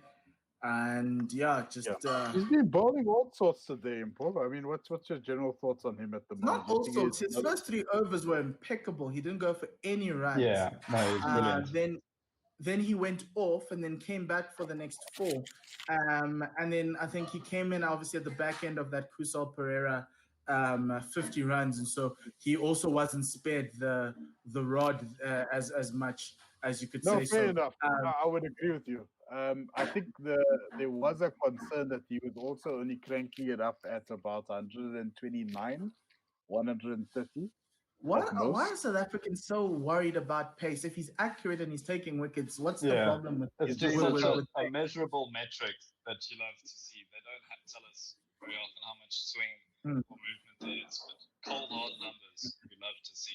I think the Australians are similar. I think even if the ball's nowhere near the wickets, you want them to be bowling 140 and 150. So looking for his third ball in this one, played off the back foot. The previous ball got a leaning edge out to the offside, no run. So 2 dots following that 4. Yes, Ravi? Sorry, we have some more tweets here. Some shots fired, I should say, from Holly Jolly Jessica in Australia. To be fair, Sri Lanka are doing better than that India innings at Gorilla SA. I think it's the one that Indian fans wouldn't regularly talk about. The old goal tomato one. There we go. We see some lovebirds. We see some lovebirds in the stands. I know it's not supported. Literal lovebirds hanging out in the stands. Very cute little birds that you get visuals of. Lungi to Chimera, who throws everything at that wide and short ball, and it goes over the slip cordon to the boundary for 4. Just a very wayward bowling so far from Lungi Ngidi. He's not bowling as well as he was bowling in that first in that first spell, where he was bowling it very full. I'd like to see a replay of this to see if Keshav Maharaj did that slide as a joke, because he did a little fielding slide when he was a good 10 meters away from the ball, and I think he must have been doing that as a joke for his teammates. He was nowhere near it.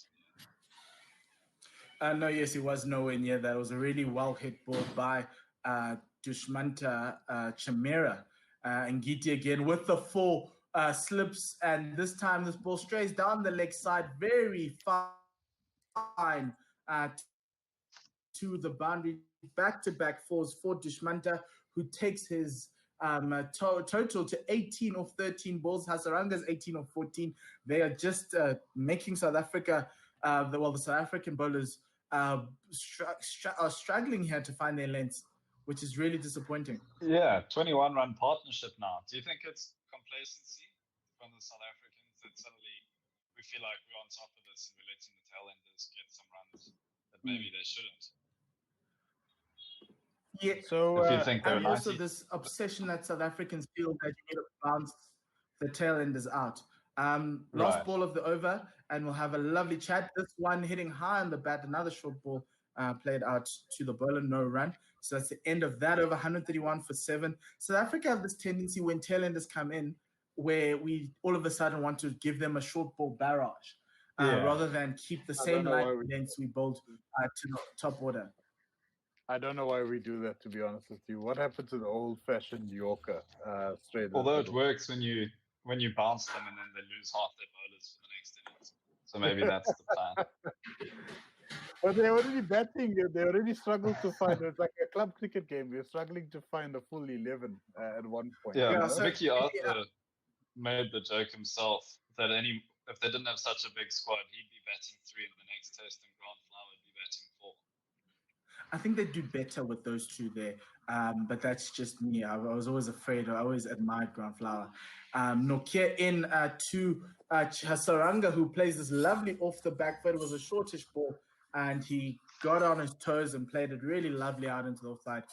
Just for a single, 132 for 7. Yeah, I honestly do think that I'm okay with the short ball plan. It just needs to come with a little bit more fuller length balls, because the whole point of bowling short balls is to keep everyone's feet not moving, and then you give them a fuller length one to test whether they can still play the ball play the ball without necessarily moving their feet and juicing their edge. So it's just baffling right now that South Africa are going against what they did so well in the first session. So there's some more tweets here, guys. So we've got one here from Josie Oak once again. I think South Africa are well capable of making a mess of their batting too. I would have to agree with you there, Josie Oak. Next ball in rugby is a short ball down the body line. So Nokia's come around the wicket to Chamera, and he's got a leg slip, and that ball goes in between leg slip and the keeper. Quinton de Kock went down the leg side, and it goes down to the boundary for 4 runs. Really poor bowling from the South Africans now. I don't understand that tactic. He's wasting his time there. I don't know why they would enforce like a body line tactic at this stage of the innings. But anyways. Yes. Just like the South African people on social media, the South African cricket team is also quite impatient. Next ball out to the offside. The Sri Lankans take a quick single as the ball goes out to backward point where Mulder was slightly deep, and a single was taken. Right, so we have another tweet here from David Midgley at Gorilla SA, and this is a quote from an earlier tweet he sent to the Hadida Newlands. I wonder if Hadida Newlands is under pressure from the parakeet at the Bullring ZA for most beloved SA cricket bird. So for Hasaranga, Nokia's come over the wicket this time, cramping him for room, no run there, just a ball played out to offside.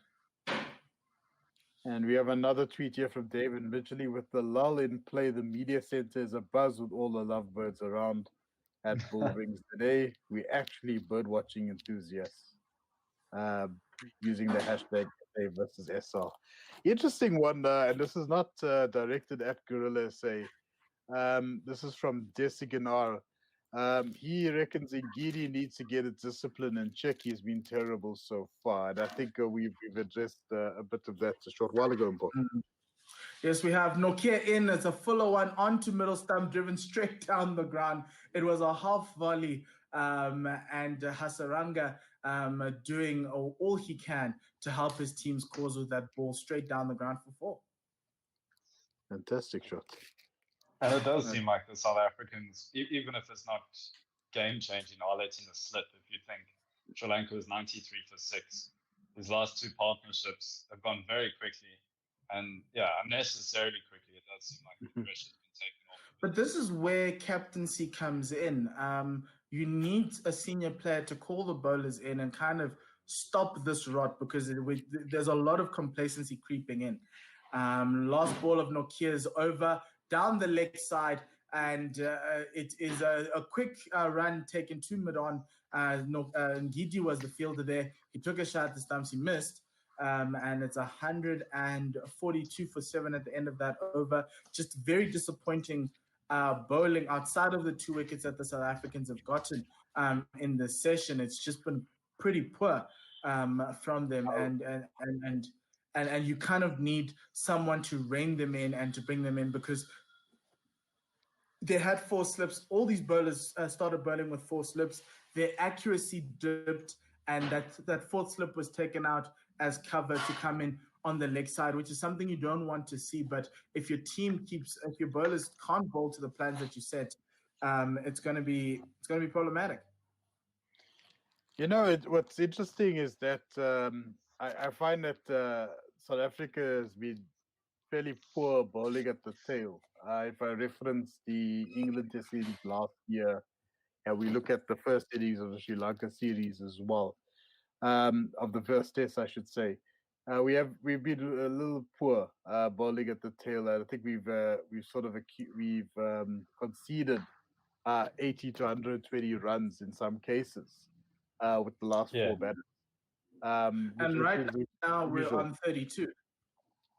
Right. I And, mean, just from this partnership, the previous partnership was also about 20 runs.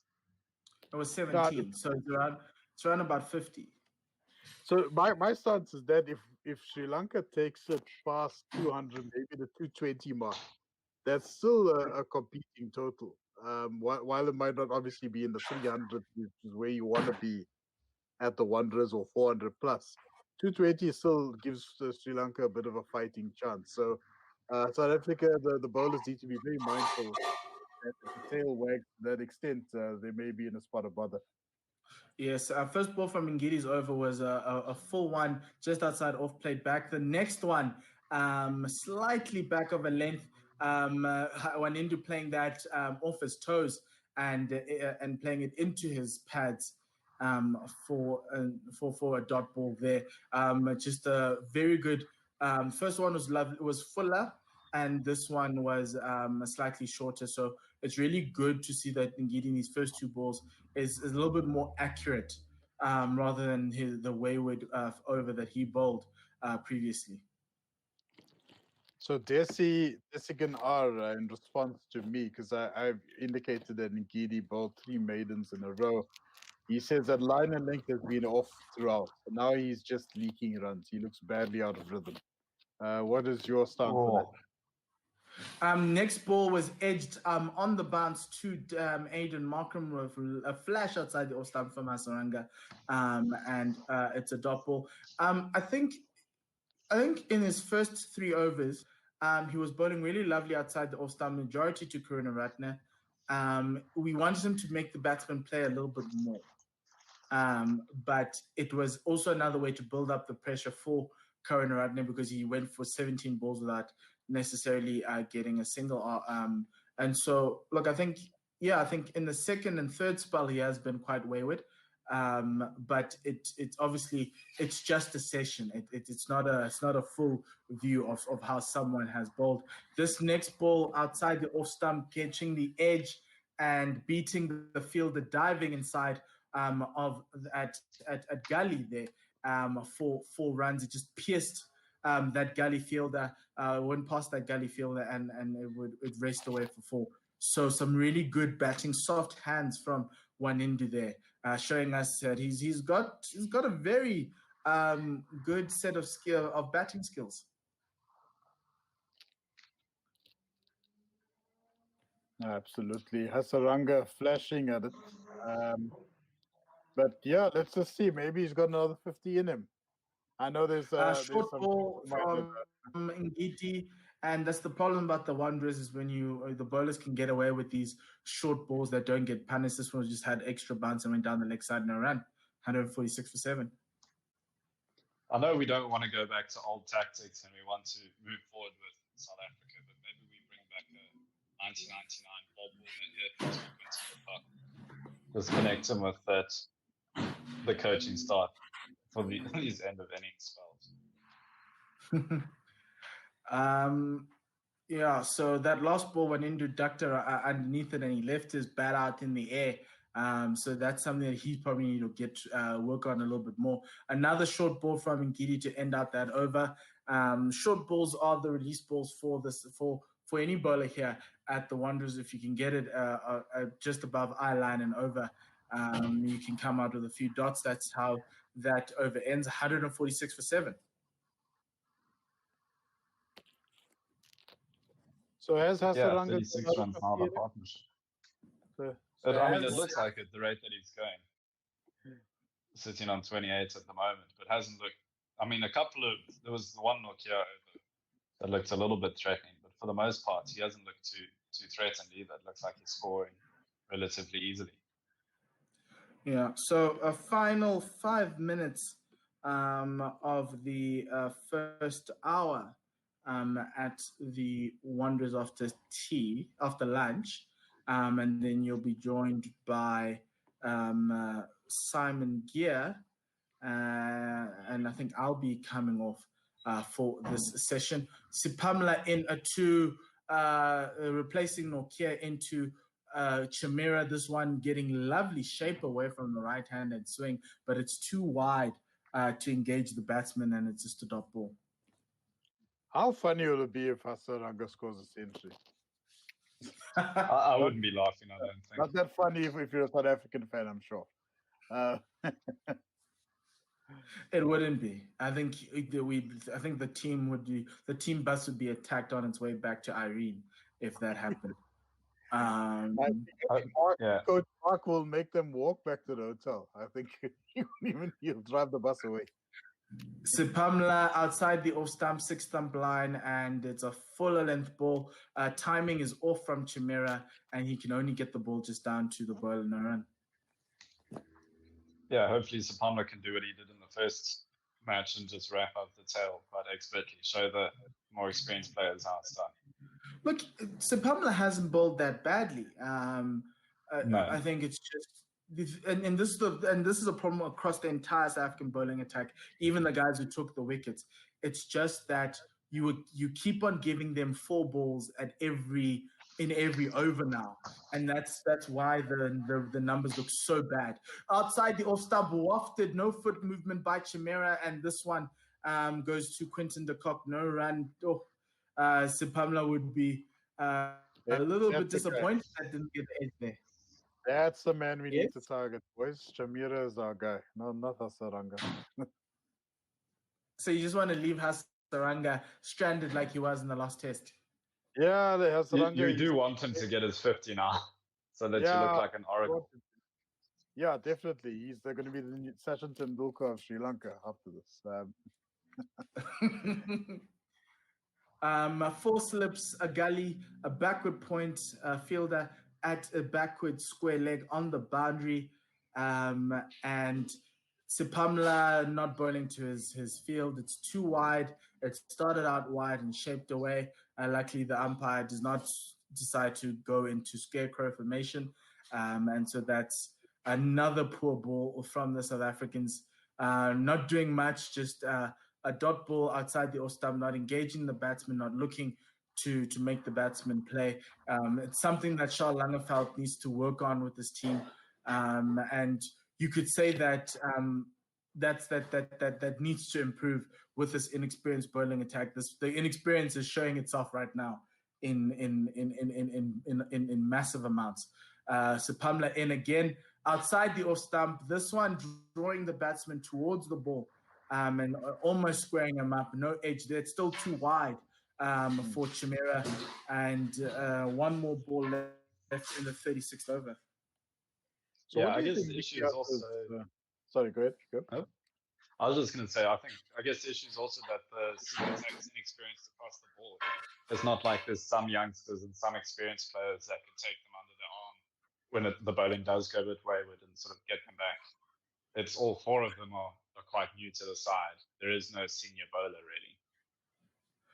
And that's where the inexperience comes in. Another ball outside the off stump to end that over. It's a maiden over from Sipamla. 7 overs. He's bowled 0 for 25, 146 for 7. I think I am the one who's going to be stepping off of this stream, bringing Simon in right now. So I will be with you guys in the next hour. Cheers. Thank you very much, Mpho. Thanks very much, Mpho. And I noticed my stream was exactly aligned to Mpho's. So I'm happy to carry on doing ball by ball if you guys are happy to do the tum-to-tums. Cool. Okay. Is one of you guys keeping an eye on tweets? I'm doing. Yeah, Ravi is. Okay, excellent. So we'll let Ravi do tweets. I've got Chris Tuberculosis giving us colour as Ngidi comes in to start his 10th over. 0 for 41. It's a steepling bounce that is just defended well down into the pitch by Hasaranga. He's on 28 of 25, having had a bit of a flash. And his batting partner is... It's Chimera. It's Chimera, and he's on 18 of 27 or about, somewhere around there. Or 22, I think. Yeah, both of them batting very quickly. Sri Lanka on 146 for 7. I see Chris is showing his allegiances to England rugby at the moment. I was wearing a South African cricket jersey at the beginning of the day, but I spilled turmeric all over it. So No, And that's I'm wearing one a of the only Springbok other. jersey at the moment, so I think our allegiances are very clear for those of you that are watching our YouTube stream at the moment. I can take the shirt off, that but we'll jersey lose that you're all our wearing? That's that blue and purple jersey that you've got on, Ravi. When did the Springboks wear that? Well, it's actually their training jersey. I got this off at a yellow ticket sale at Sportsman's Warehouse. They're not a sponsor of us folks, but I said, let me wear it so I could look like a Springbok when I'm attempting something at the gym.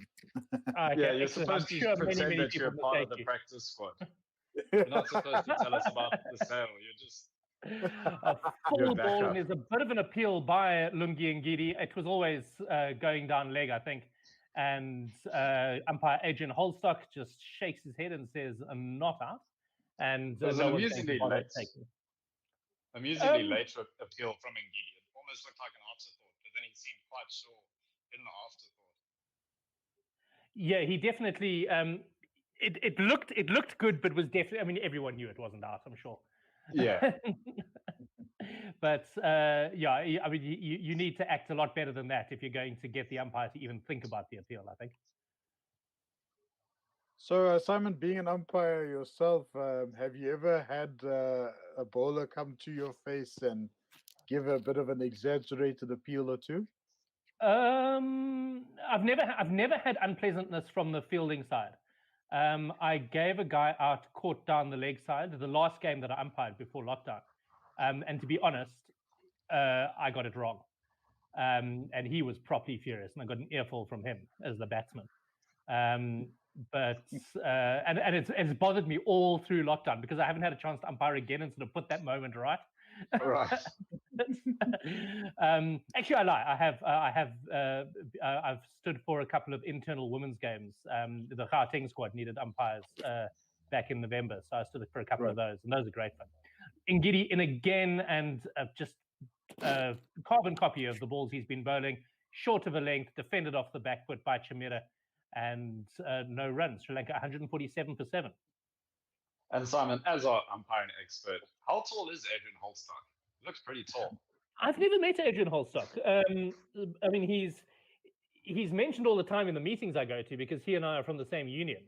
He's a Gauteng boy, and was actually Gauteng's umpire of the year this year. And so to see him rewarded with a couple of tests is really, really special. As Ngidi comes in past Holstock, and this time is a bit straighter, turns it around square. It's going to be chased by Keshav Maharaj, who does the sliding stop, sends it in quite well. And Quinton de Kock tries to flick the ball onto the stumps, but I think the batsman would have been home well. 149 for 7. And do you think you'd get more respect as an Sorry, you go. Sorry, I was going to say, I don't think Adrian is as tall as the former umpire, Stephen Buckner, from the West Indies. He was a pretty big man.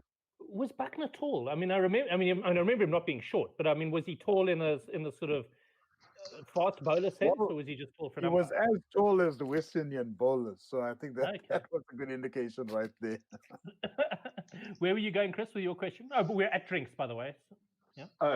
It's still on the umpire height thing. Do you think it helps as an umpire to be taller, just the extra respect?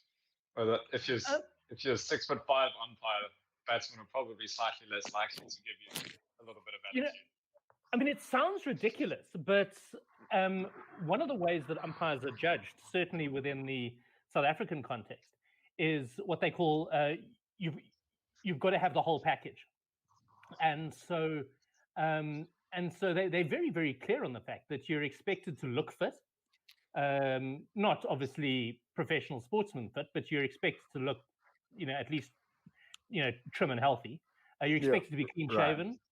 You're expected to, stand bolt upright, and there's almost a military vibe to the sort of things that they look for. And Bongani Jele is the guy that they always say he's the guy who's got the package. He's got everything that CSA are currently looking for in an umpire.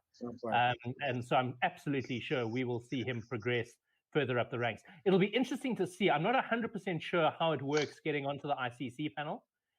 Whether that is a decision made by the ICC or whether it's, I imagine it's probably South Africa putting forward 3 or 4 guys at any one time, and then the ICC make a selection.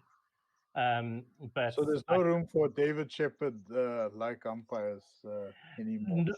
Not anymore. Hey? Although that said, I mean, we look at I always want to call him Marius Herter. Who's the other umpire here today? Murray Erasmus. Murray Erasmus, there you go. So I mean, you look at Murray Erasmus. I mean, he's clearly of the old school in terms of shape and so on, but a very, very well-respected umpire. And he was a good cricketer in his day as well. Oh, really? Was he? When was he? He played a lot of domestic cricket. I'll go find his stats again. Oh, please do, because I've only ever known his name as an umpire. And in the meantime, there's some there's some tweets that have just come through. If you don't mind, Simon, I'll just go through them. We've got one from David Midgley, who's been very active online, and I'm sure he's going to get a stint on the box as well today.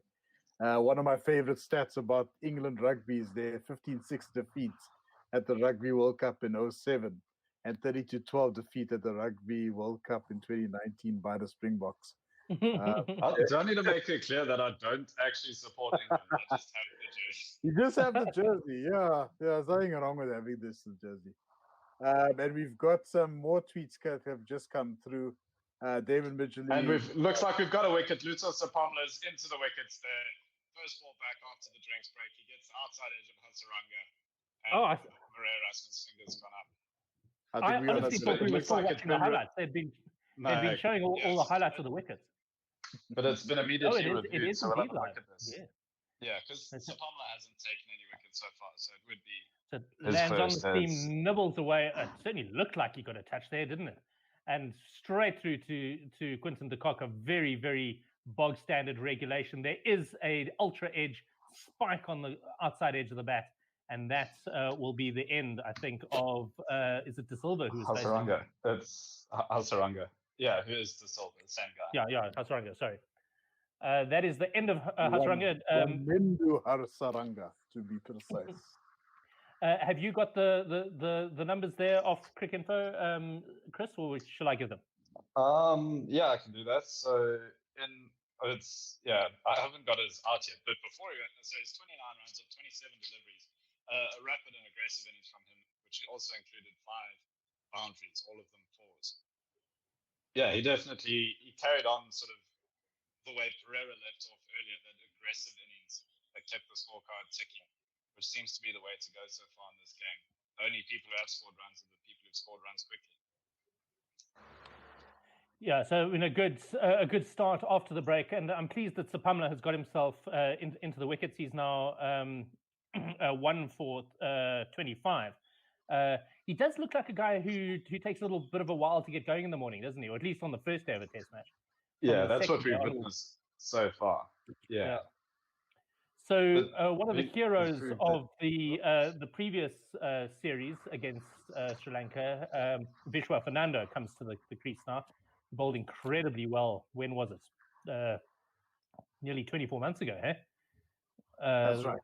Yeah. And, but comes to us with a best of 38 that he scored in 2020. So not often that people can claim that 2020 produced the best of something for them, but an average of just 6.7. Sri Lanka 149 for 8 at the moment. Sapamla in again. Oh, this one flies through to the slip cordon. It goes to Temba Bavuma.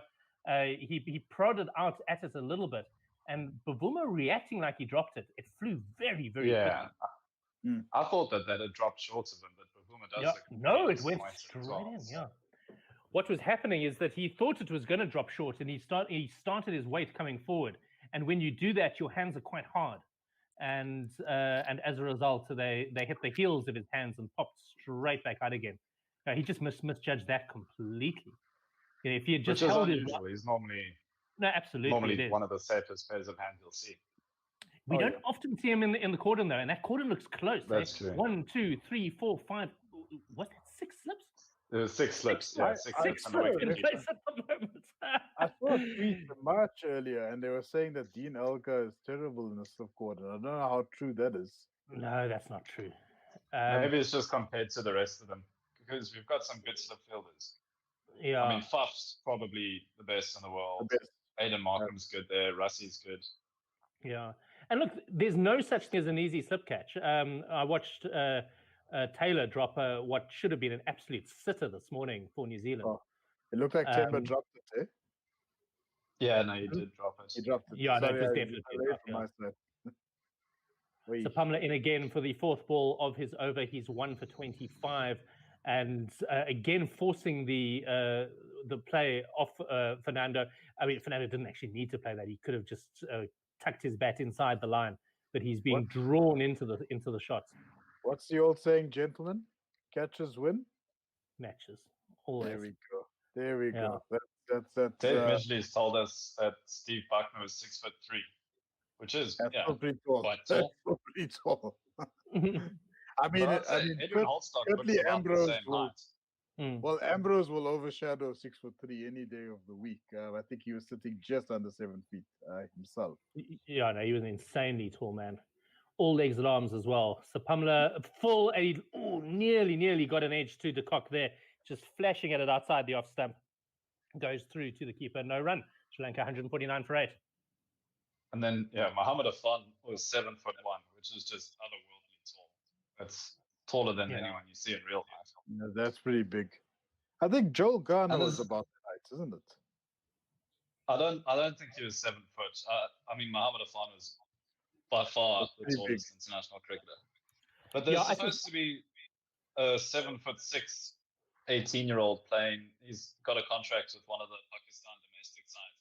But I think it's publicity more than anything. He's just I think you're right. Yeah, he's an off spinner as well, which ruins it slightly. Last ball of the over, this time outside the off stump and left alone by Fernando, which he probably should have done for the previous two. That's the end of the over. Sri Lanka 149 for 8. The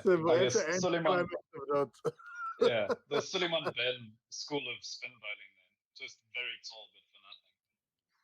Oh, shame. No, that's unlucky. Oh, dear. I was going to say, can you imagine a bouncer from the likes of a 7'6"er? But that's incredible. I suspect your sweet spot as a fast bowler is probably around 6'4", 6'5". Yeah. I think taller than that, you need real talent to be able to use your height properly. Right.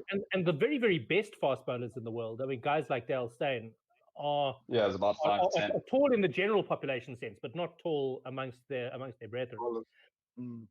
Did you guys watch Kyle Jamieson bowl this morning?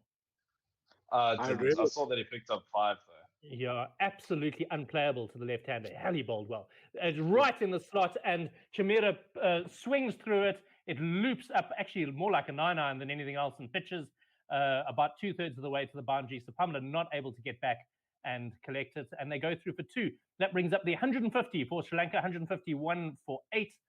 Chamira is there on 22, and Fernando there without having opened his account yet.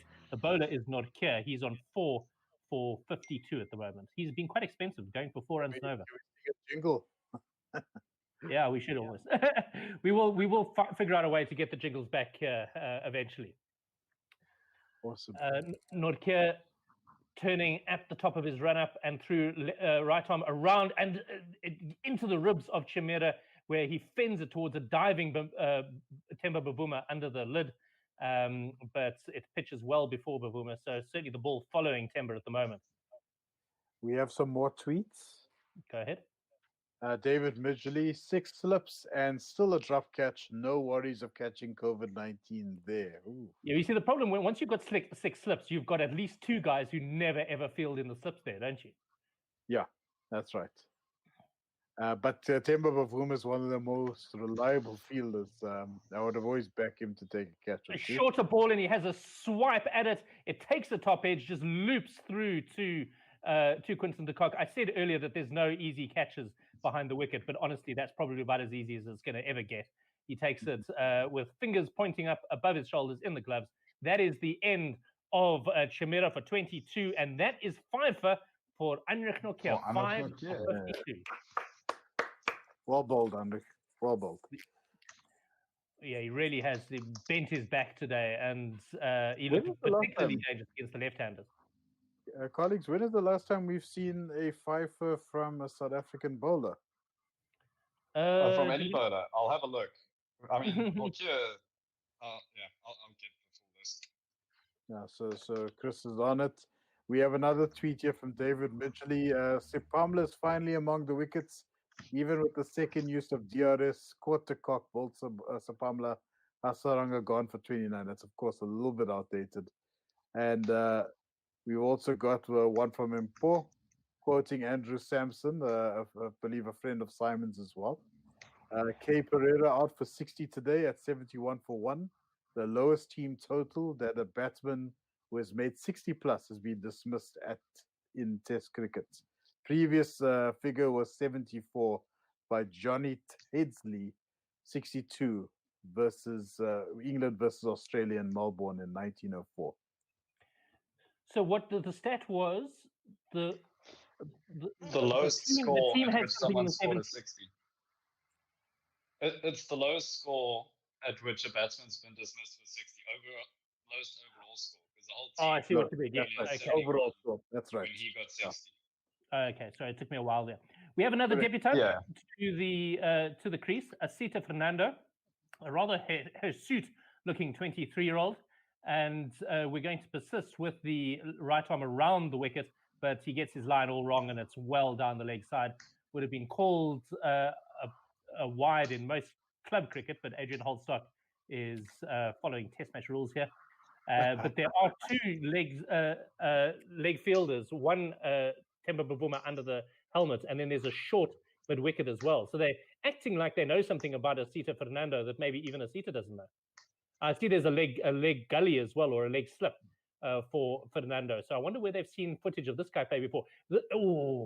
A rising ball outside the off stump, and Fernando tried to run it off the face of his bat straight to Quinton de Kock, but missed it. No run, 151 for 9.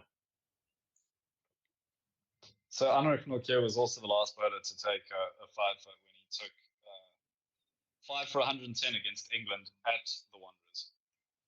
Okay. In that same game, Bjorn Hendricks also took a 5 for 64. It was a full year since then. And we've just about never heard of Bjorn Hendricks ever again, didn't we? I mean, he's part of the squad as I guess the left arm option, but yeah, for didn't get a go. On the leg side as Nortje again comes in and peppers Fernando from around the wicket. I would say probably just about an unfair line to a number 11 batsman, particularly on his debut. But I don't know, those niceties seem to have gone out of the game somewhat in the last few years as general batting has got better. But do you think the selectors missed a trick or two by not selecting Bjorn Hendricks for the game today? I don't. I think these are the young core that you sort of want to keep together and get experience. Bjorn Hendricks, I think he's 30 years old now, and no one did anything wrong in the last game to not be included for this game. That's a fair point. Yeah. Yeah, I completely agree. I think that is the right attitude from the South African selectors. Sipamla to start his next over to Vishwa Fernando, and a wild swipe outside the off stump goes through to Quinton de Kock and no run. I don't know. This is the old cricket captain in me, but and yes, before you, we won't go through my resume quite as yet, but. I have to say, though, that normally when we used to do selection, we would base it on how familiar one was with local conditions. And I don't know, Bjorn for me struck me as the guy I would automatically pick for the Wanderers test because he's had great accolades there in recent times as well. Let's not forget for the series. Full ball and defended straight down back past the bowler. They're going to get 2 runs. And Sri Lanka go to 153 for 9, and one of the batsmen, Vishwa Fernando, gets off the mark. He's now on 2. Yes and no. I think the difference in conditions between the Centurion and the Wanderers is not appreciable enough to warrant a change in selection. And it's also Mulder and Sipamla's home ground. Yeah. So yes, you have to take one of Nortje or Ngidi out for Hendricks. Exactly. So he comes in again with his 6 slips, but too wide outside the off stump and easy to leave that alone. Even I could have safely navigated that one, I think. That's a good point. How many Lions players are we seeing in the team at the moment? You got Rassi, you got Bavuma, Mulder, as mentioned before, as well as Sapamla. So it's 4 Lions guys. Yeah. Harks back to the glory days where basically the South African team was all of the Transvaal team with without the 2 foreign players, and then they would just ask for volunteers for who wanted to fill those 2 slots. I was going to say Western Province because you and I showing our different generations there. He has a bit of a flash in it, no run. 153 for 9. So you had Gary, you had Herschel, you had Jacques Callis, obviously. And at one point there was even Brett Schultz in the mix as well. So you had a lot of province guys. Graham Smith, of course, was a province player at the time. I mean, he grew up here on the Reef, but then went down there. There was a period where Western Province bought up just about every decent player in the country, and it seemed to be the Proteas WhatsApp group was sort of encouraging guys to move down to Cape Town. So Pamela in again, full one on the off stump and defended well by Fernando, no run. But now if you ask Ashwell Prince, he seems to think it's the other way around. Yeah, it looks like it's the other way around, to be honest with you. We've lost a lot of quality semi-pro cricketers to franchises from the Cape to the northern provinces, I should say. But also the other way around, in that Ashwell Prince doesn't think that Cobra's players have been given their fair go, that they're often overlooked. Who specifically is he saying is not getting a chance? I think he was talking about Kyle Varane. About a year ago. I mean, you've got such a problem there because he's a keeper for province, isn't he? And so what is he going to replace Quinton de Kock? Of course he isn't. And every single country in the world has a test match quality keeper who never ever plays international cricket because of the nature of keepers. They get into their spot and stay there for a minimum of 3 or 4 seasons.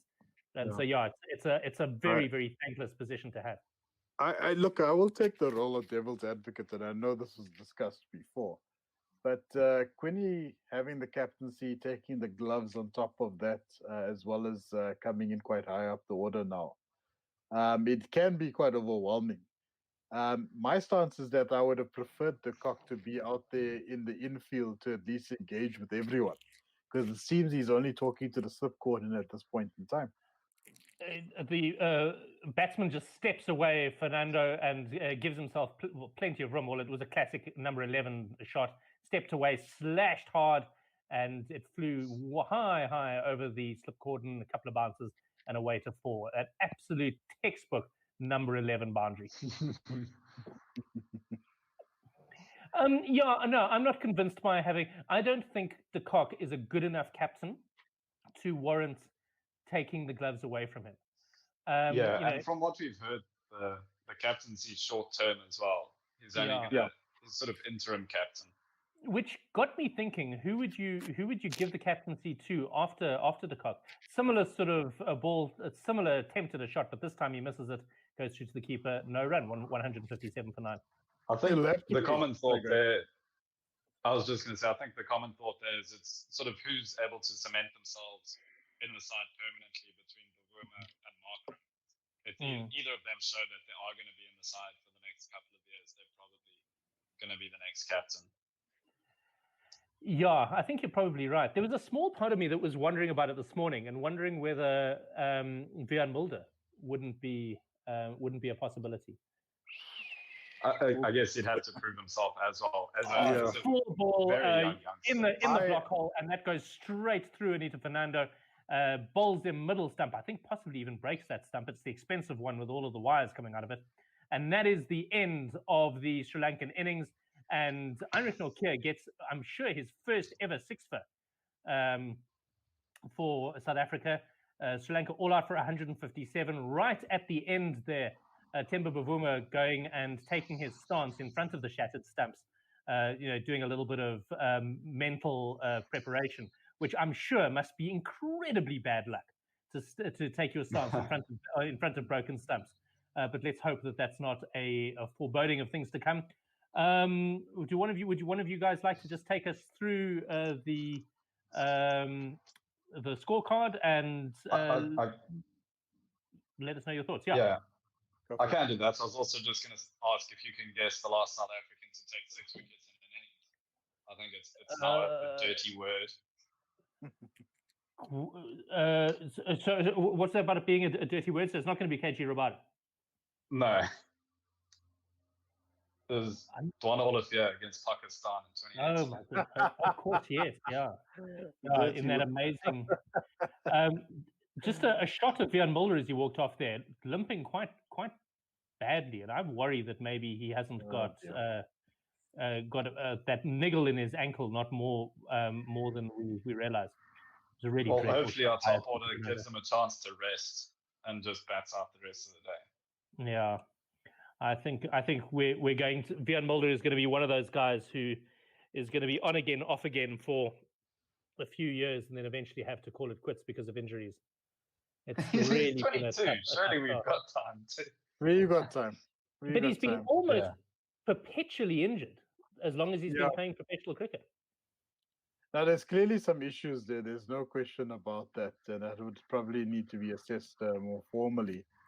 But I think he's got time. I think that you had guys like Chandler Paul, for example, who always had ankle issues, and it turned out that after a proper cross section, they were able to pick up there was a loose bone in his heel, and that actually prevented him from running the wicket and what have you. So I think within time we'll be able to know what these niggles are actually attributed to. We also have some tweets here. Oh, sorry. Go ahead. You go first. Okay, it was just the scorecard. Whether we want scorecard or tweets first. I'll do the scorecard quickly. Nokia ruined the run of catches we had going. The first 9 wickets were all catches, and then he finished it with a bowled of Asita Fernando. But Karunaratne, the captain, managed a very circumspect 2 of 32 deliveries before being caught behind off Nokia. Kusal Pereira batted very quickly, 60 runs off 67 deliveries, top run scorer, caught Markram, bowled Mulder. Tiramani, who's back in the side as an injury replacement, scored 17 of 30, caught Fach, bowled Mulder. Kusal Mendes got a 4-ball duck, caught Rassi van der Dussen, bowled Mulder. Banuka on debut didn't get too many, just 5 runs off 10 deliveries before falling to Anand Nokia, caught Rassi van der Dussen. Nershan Dikwala caught behind off Nokia for 7. Dasan Chanaka caught behind off Nokia for 4. Then we got Hasaranga scoring quite a few runs quite quickly, 29 of 27, before being caught behind off Sapamla. Chamira scored 22 of 29, caught behind off Nokia. And then, Vishwa Fernando is unbeaten at the end, 2 of 11. And Asita Fernando on debut, bowled by Nokia for 4. So in the end, they managed to get 157 runs in 40.3 overs. Nokia, the pick of the bowlers, with 6. Mulder got 6 for 56. Mulder got 3 for 25. Sapamla 1 for 27. And Ngidi 44 runs, no wickets. Tweets. Yeah, so we've got quite a few. Where is this thing? Let's just do this. So let me just tell you in the interim that if you are watching us on YouTube, you should now be able to see the scorecard on our feed. Although even as I say that, it's now doesn't appear to be working. It's working on our one setup without working on the other. So who knows? Anyway, carry on. Yeah, no problem. So done him and shattered the stumps. This from David Midgley, wrapping up the Sri Lankan innings for 157. Follow every ball on 1WSR.com using the hashtag SA versus SL at Gorilla SA. What to say, man? Mulder and Nortje haven't left him any wickets to take. Ridiculous criticism, in my honest opinion. I would have dropped Nortje or Sapamla for this test if Rabada was fit. Today, Lungi bowled 3 maidens at the openers and was then taken to the cleaners, hit by a rampant Pereira. Context. CS Shizwana, people are always looking for a reason to complain. This in response to our own Impo Moreke, who said South Africans are impatient when it comes to this cricket team. Now Ngidi is a man about to be burnt at the stake, with people questioning whether he's cut out for Test cricket at Gorilla SA. And lastly, from Otto Simon, pity we can't ask Sri Lanka to follow on with all the injuries and the lack of preparation. Should Sri Lanka be excused for this batting display? Can their bowlers match the SA attack? That's a very good question there from Otto. Yeah, I don't think so. I think they're missing a few guys, and South Africa really showed a team possibly back in form in a big way the last time the last week when we played them. So hopefully, I think South Africa will now really be able to bat Sri Lanka out of the game. And we got some tweets here addressed at you specifically, Simon. Get ready, brace yourself. I think Simon this is from Josie Oak, sorry. I think Simon is being harsh on Mulder. Oz had 3 fast bowlers who were injured a lot at first, but then came good. Okay. Yeah, look, I mean, I don't want him to, I want him in the team, absolutely. I'm not being harsh against the man, but observation. But I do really worry when you see a guy who hasn't. I don't think has he been able to have a full complete season since he came in. All. Yeah. I'm struggling. Guys, I'm going to just leave you to chat for a little bit while I try and sort out the stream here. We've just got a bit of an issue with trying to get our scorecard up and running. No problem. All right, so Chris, doing his own thing, yeah. No, I'm here. I was just getting a glass of water.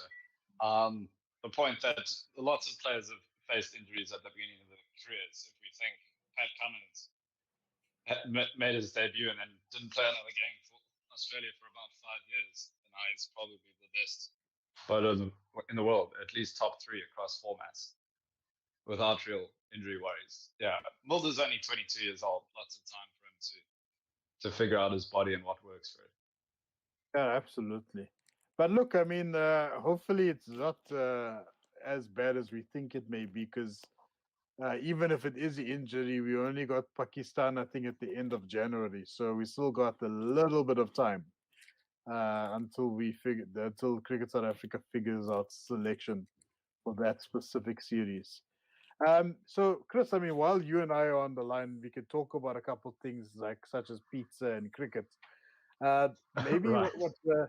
maybe we could just to get gather your thoughts on this one. I mean, what do you think is going through Aiden Markram's and Dean Elgar's mind right now as they prepare to get back onto the wicket?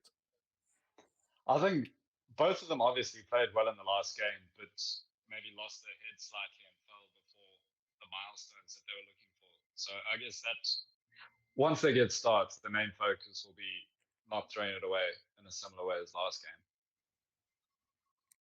No, absolutely. Yeah, And I think, I don't know why, but something tells me that Aiden Markram's going to come off on top in this particular match. Undoubtedly, so the same would apply to Dean Elgar. One of them is. But I feel like that.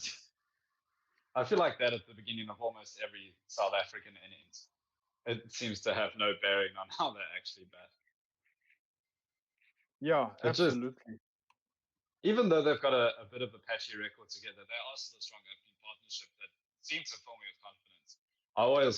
I feel pretty good hearing that Elgar and Markram opening the bats. It does make me feel safe, even with a limited record behind that.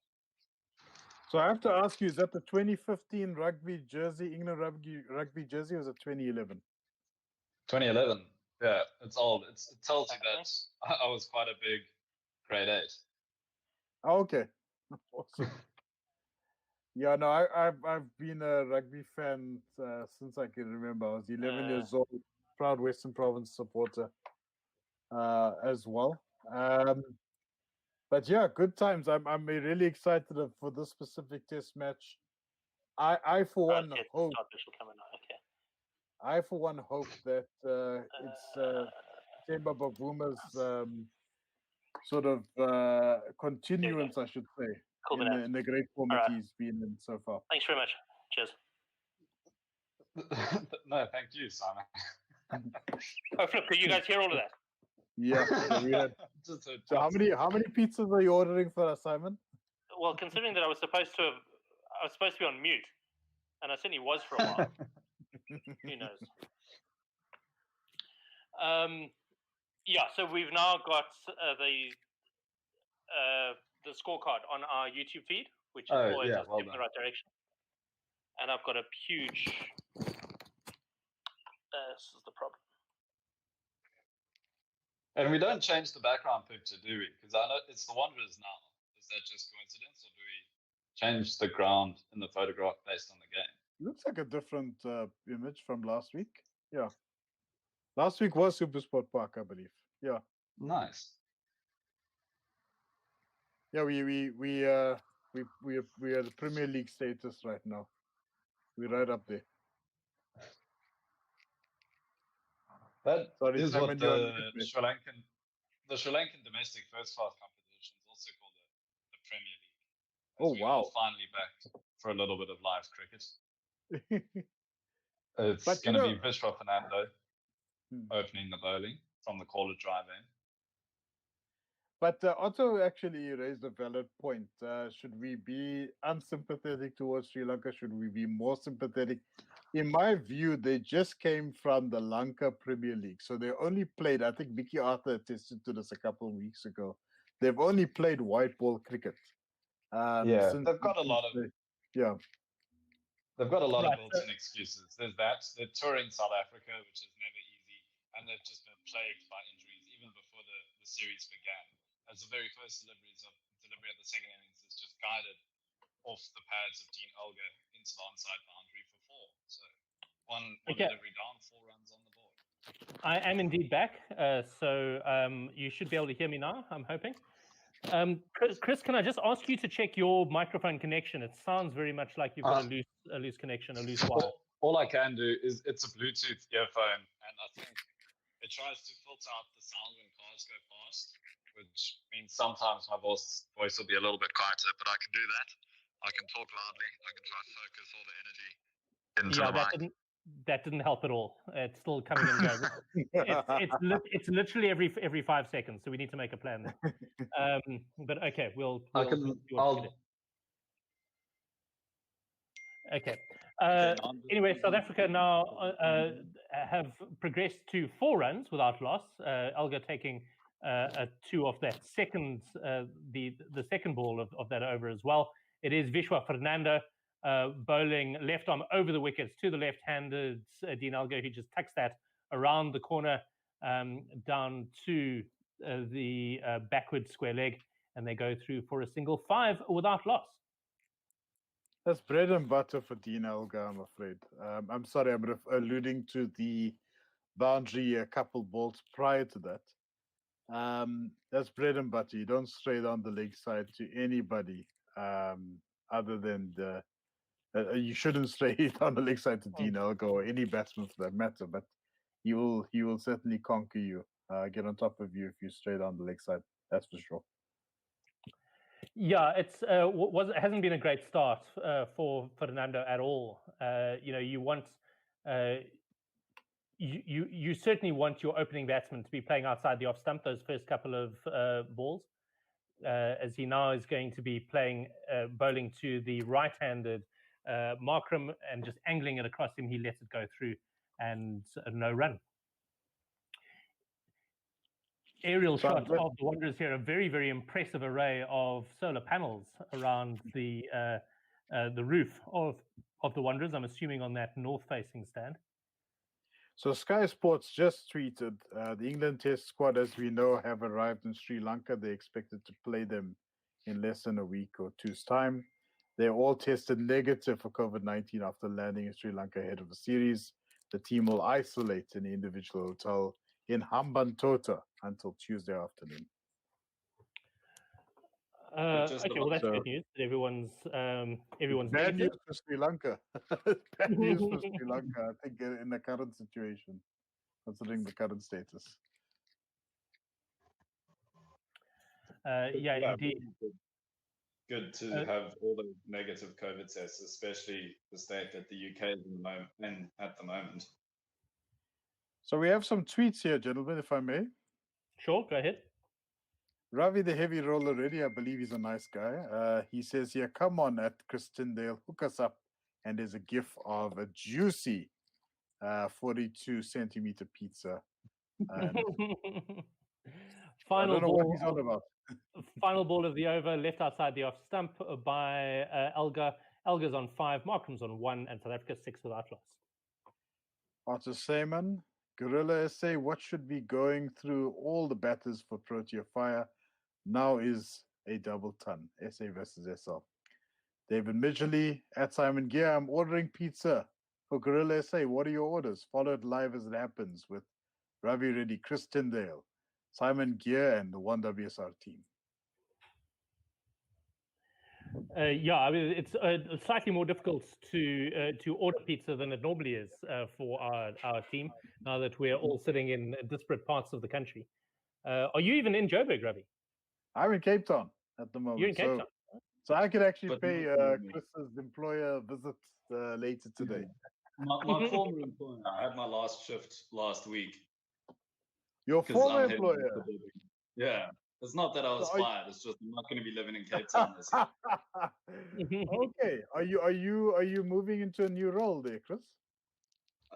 I don't have a new job lined up, but I do have a new city. So yeah, back to Joburg. Can't make that journey every day just to serve pizzas for a couple of hours. Oh well, congratulations to you, and we wish you well. Thanks. As we see the other Fernando coming into attack, the Sita Fernando on debut. So he'll be bowling his first ball in international cricket. Stocky fast bowler, right arm over the wickets to the right-handed Markram, and he's bang on the money right from the gun, forcing a defense off the back foot from Markram. So David Midgley again, he asked, what would we consider as an ideal target for South Africa by T? Gentlemen, what are your thoughts on that? I mean, not a lot of time to go until T. We'll probably only get, 5 or 6 overs before T? Yeah, probably around about there. So I guess as long as we don't lose a wicket, good going. Whether we have 20, 30, 40, as long as the second digits is 0. Yeah, I think you're right. I think that it's one of those where you can really only lose out here, can't you?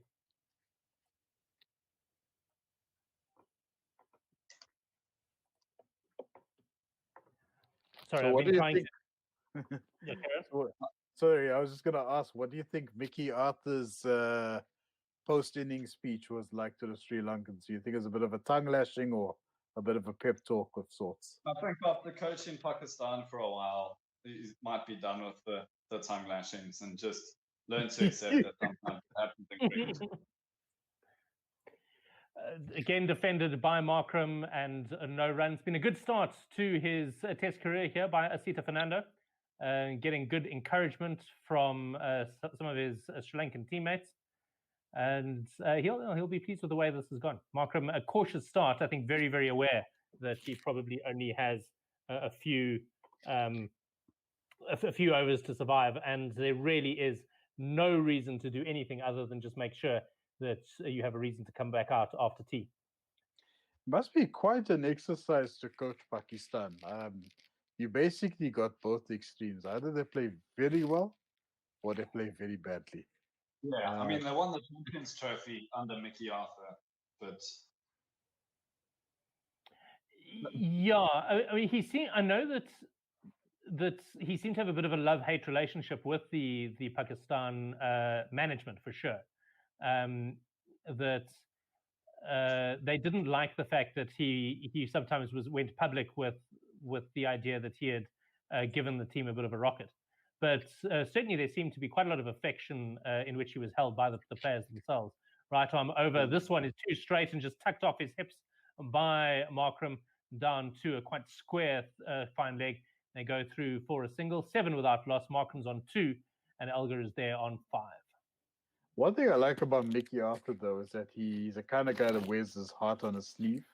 He's a what you see is what you get kind of guy. And you could actually see in the first test when there was a plethora of injuries in the Sri Lankan camp, you could see the growing frustration in his face. He was absolutely livid. And the challenge with that is you can't really take it out on anyone. It's just one of those things. It just happened, Yeah, I mean, I think it's one of those situations where, unless the injuries are because of poor preparation, there's really no one to blame. It's just one of those things. The end of this second over, rather, defended into the offside by the left-handed Dean Elgar. Have we got one more ball to come? That was the last one. That was the last ball. Yeah, that's right. So 2 overs gone, South Africa 7 without loss. About 15 minutes to go till tea. And Sri Lanka will be desperate to sneak a wicket here between here and tea. They can find one somewhere. But so far, the South African batsmen have looked very, very solid indeed. Who was it that we got out just before lunch? It was literally the last ball before lunch. I can't remember. Chris, do you recall? It was the debutant.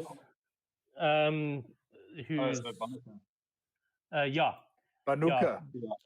I mean, a ball that he absolutely should have left well alone, and he knew he had screwed up. Yeah. Because that wasn't, look, in all due respect to Henrik Nortje, I mean, it was a decent delivery, but it wasn't by any means unplayable, I would say, at this level of the game. That's the kind of ball that you leave. The last ball of before a session. Yeah, no, it was just it was inexperience as much as anything else. I think he had played the ball before, which he really shouldn't have done. And then I think got overconfident and believed that it was possible to do that again.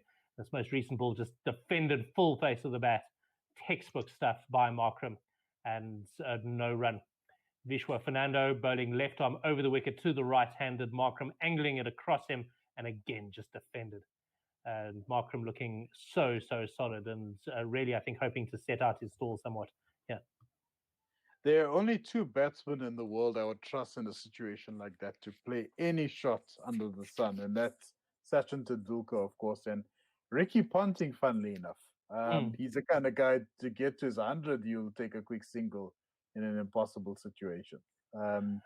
Call it a psychological advantage, if you will. So I saw a brilliant stat the other day, which I'll tell you about just after this ball left alone outside the off stump. Sachin Tendulkar bowled more balls in Test match cricket than Mitchell Johnson. That's believable. Yeah. That is believable. That's a 22-year career. So, and he's got over 100 Test wickets. Is that right? Or about 80 Test wickets, I think. Has he got that many? Really? I hadn't realized that. I mean, I do remember him bowling a reasonable amount in his early years, but never realized he had bowled anywhere like the amount that he had. I'd always thought of him as a sort of bits and pieces type occasional bowler. Fernando in again, and it just dropped into the offside by Markram, and they scamper through for a single. Excellent cricket there, just rotating the strike. I apologize. Sorry, I got that wrong completely. So, Test, Sachin Tendulkar in Test, he's got 46 Test wickets. Okay. But 200 wickets overall in his international career, with 154 in one-day internationals. It's quite possible that the stat I saw was total international balls rather than Test match balls. I think that even that are you sure it was Mitchell Johnson? Because I'm looking at the balls bowled by both across 4. I mean, he's bowled more ODI deliveries than Mitchell Johnson, but overall, Mitchell Johnson wins, and in Tests, Mitchell Johnson wins. But in ODIs, Sachin. The balls were about 8,000. So maybe it was ODI balls. Okay, I must learn to check my stats. So to give the audience an idea, Sachin Tendulkar, this is how long he played cricket for: 200 Test matches and 463 one-day internationals, spanning over. Unbelievable. Yeah, that's over 14, 15 years. Yeah, that's crazy. Sheesh. That is incredible. Yeah. Yeah, I mean he was an absolute fixture right the way through. I got into an interesting argument on I think Reddit about Tendulkar versus Kohli. It's always fun to rattle the Indian cages on Reddit, as Vishwa left arm over and a very, very similar sort of opportunity, this time by Elgar, just dropping it into the offside. It was quite a bit closer though, and the cover came flying in to try and affect the run out, but they weren't able to. They go through for a single. South Africa 9 without loss. This is obviously the plan between these two to try and rotate the strike. No, so we're talking about who was the greatest, Tendulkar or Kohli, and I always felt watching Tendulkar, particularly Tendulkar in South Africa, that he looked very low energy, and I mean indisputably a good player, but had a slightly disinterested air about him, and there wasn't the sort of excitement of him being able to make things happen in the crease. And I think at that time, just about right the way through his career, India got an absolute hiding every time they came to South Africa. And I think he was the only guy who was ever getting into triple figures. And so, he was under that sort of pressure. Whereas Kohli, completely different energy at the crease. A shorter ball by Asita Fernando for the first ball of this over and just tucking Elgar up somewhat. I don't know, would you guys agree with that? I would respectfully disagree with that. I'll tell you why. I remember going to Newlands where it was basically, it wasn't even, you could forget about the other players other than Kallis and Tendulkar. It was basically the Jacques Kallis, Sachin Tendulkar show at Newlands. Because Kallis scored back-to-back hundreds, and in between those hundreds, Tendulkar scored 100 as well. So for me, that was probably the most fighting, I would say that was probably the best fighting spirit I've seen from the Indian cricket team touring South Africa. Shorter ball to Fernando, and that is just pulled away in front of square by Dean Elgar, away to the boundary. South Africa 13 without loss. Absolutely superb. Very, very in control shot there.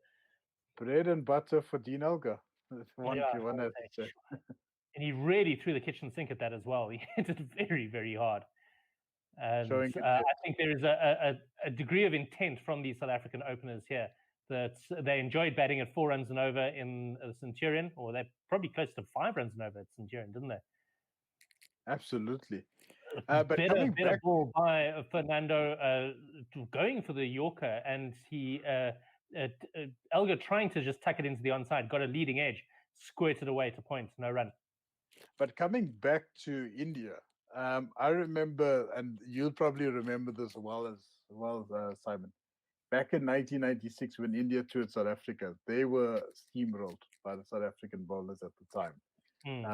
We saw Alan Donald; he was literally bouncing the likes of VVS Laxman. I think he was making Saurav Ganguly, Dravid. They were all from Fernando, and just turned around the corner once again by Elgar, very in control of that shot. He hits yet another 4. South Africa goes to 17 without loss, and Elgar to 14 off 11 balls. Carry on. Yeah, no, they're absolutely. And I remember the first test, and I think it may have very well been in Centurion. India were bowled off for 100, and the second innings were bowled off for 66. So they were literally rattled by the South African quicks at the time. I mean, you had a young Sean Pollock, to give the audience an idea. You had a young Sean Pollock. You had a debutant Lance Klusner in the mix as well. You had Brian McMillan, who was pretty much seeing the end of his career at that point. All of them were bowling very short, very aggressive spells, making the Indian batsmen uncomfortable. And I think that sort of set a precedent for the Indian visitors that followed to come back and actually bring a fight.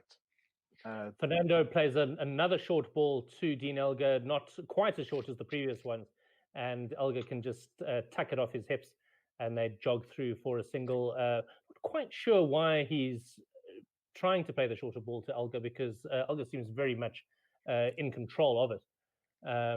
Maybe this was some sort of a plan that will be readjusted during the tea break. Would you guys bowl short to a Verinder Sehwag?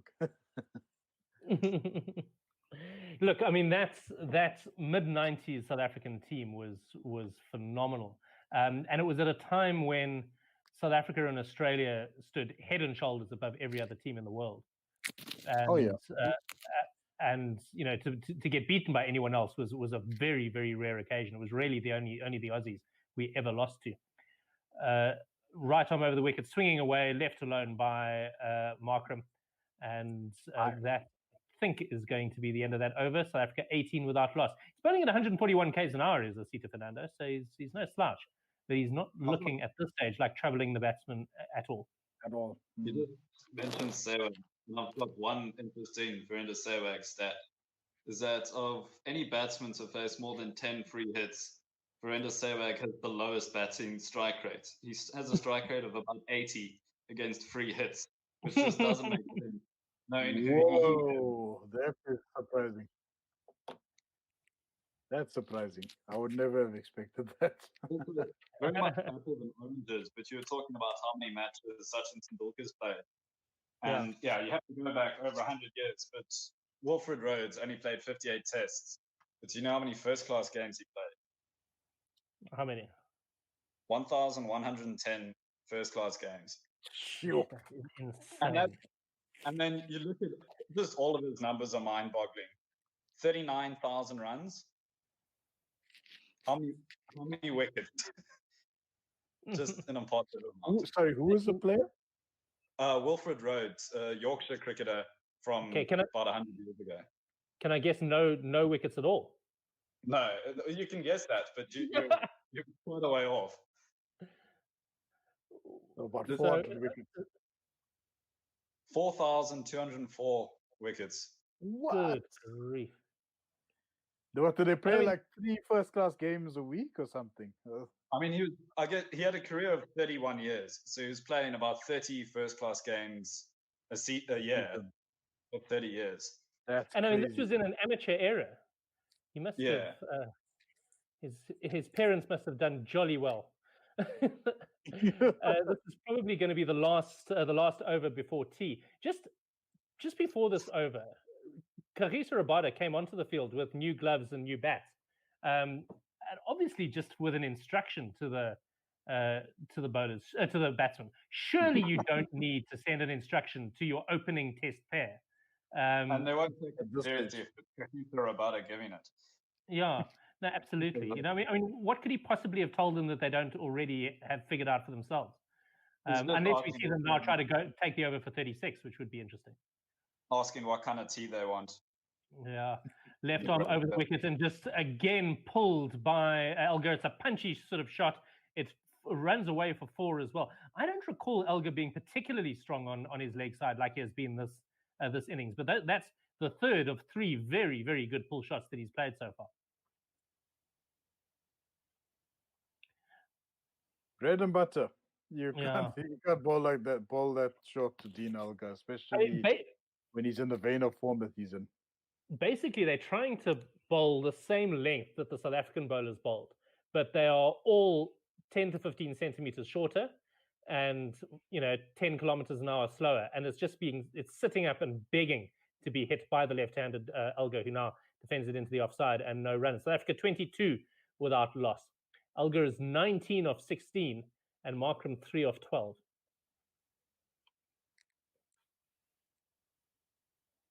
But yeah, that's all we need. Just hang around, put away the bad balls, and then we can try to take advantage of the base after tea. I see that's Elgar's 4,000th run in Test cricket. Yeah, that sounds about right. Because I think he needed, if he surpassed his 100, he would have got there last week, if I'm not mistaken. I think he just needed another 10. Left alone outside the off stump, and depending on how quickly Adrian Holdstock walks back to his position at the end of this ball, we may or may not get another over before tea. But I think the South African opening pair, assuming they survive this last ball, will be very, very happy with the way things have gone since they came out to bat. Do you think they sent KG down there just to sort of settle them or to tell them not to play any rash shots like I think from the Sri Lanka camp? Backward of a length, defended into the offside. The only thing I think they could possibly have done is send KG out there to delay it by a minute. Right. So to make sure that this was indeed the last over. I think it was pure gamesmanship. I can't for the life of me think what else KG could have been there to say. It wasn't. And to be honest, the umpires should have chased him off. There's no ways he should have been coming out. Right, well, that is T indeed. South Africa 22 without loss. T on day one. And so that will be the end of our session. Both of you guys, thank you very much for doing a double shift between lunch and tea. We really, really appreciate it. Would you like to hear some tweets, Simon? Yes, let's finish with some tweets. Sure thing. So we've got a few here from, oh boy, where did these tweets go now? Oh, there we go. All right, Armchair Cricket Podcast. Oh dear, Sri Lanka seems to have wasted a decent start to subside to 157. They looked really comfortable at the 70-for-1 midway through the first session. They'll want to keep striking at regular intervals. Otto Simon, in response to Coach Dave and myself, doesn't matter without loss. Absolutely hate it from Gillian Price. Absolutely hate it every time this happens. This is in response to Impo's comment about Lungi and Giri being slated by the South African cricket fans right now. David Midgley, positive cricket from these two, immediately looking to rotate the strike without any risk whatsoever. Intelligent cricket. And I think we've made lots of people hungry, even across continents, gentlemen. Holly Jolly Jessica in Australia saying, would you mind sending a pizza over to Australia for me? Getting a bit peckish at Gorilla SA. Great, guys. Well, thanks very much. Okay. And sorry, one more from David Midgley. I honestly think that an exception needs to be made to get the Guijo squad into the stadiums at Official Cricket South Africa, at SAFA, at SA Rugby, tweeting at Gorilla SA and at One World SR, hashtag SA versus SL. Yeah, you see, the way that CSA works at the moment is they'll hear we want the Guijo squad and they'll send the PE band. All right, so we've lost Chris. Ravi, thank you very much for joining me as well, mate. Enjoy Cape Town. And thank you very much, I'm sure we will chat later on in the week, hopefully. You stay well. You too, sir. All the best. Cheers, mate. Bye-bye. If you are listening to us on YouTube, it'll go on to one of the archived videos there. If you're listening to us on 1WSR, we will return to the South African woman playing Pakistan woman recorded back in 2019. We'll be back in about 15 minutes. For Mignon was caught at slip for 18.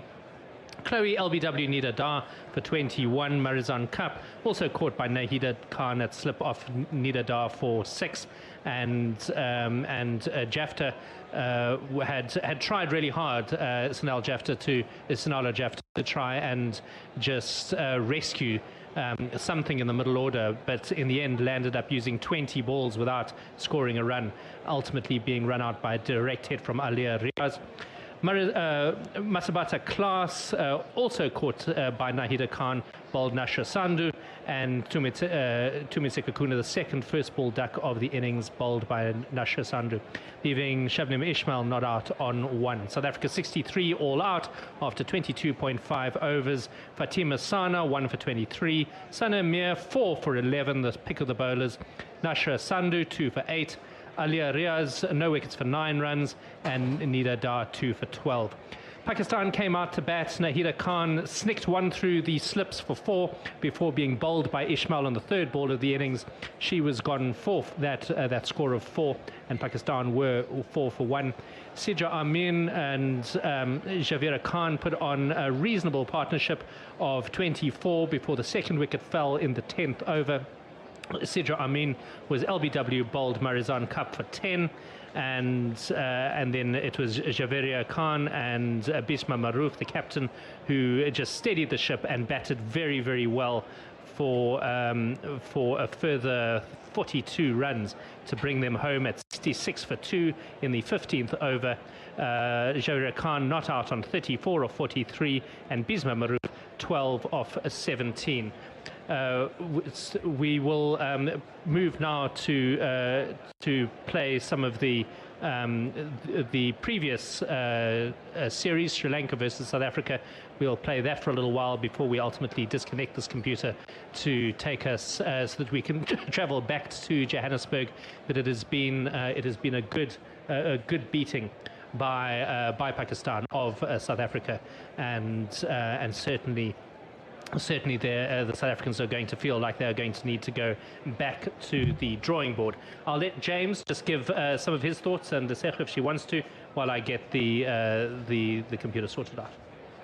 So in front of us, down on the field, we have had the presentation for the player of the match, and that has gone to Sana Mir for her outstanding bowling performance, taking those 4 wickets early on in the South African innings, which basically meant that South Africa had lost their top order.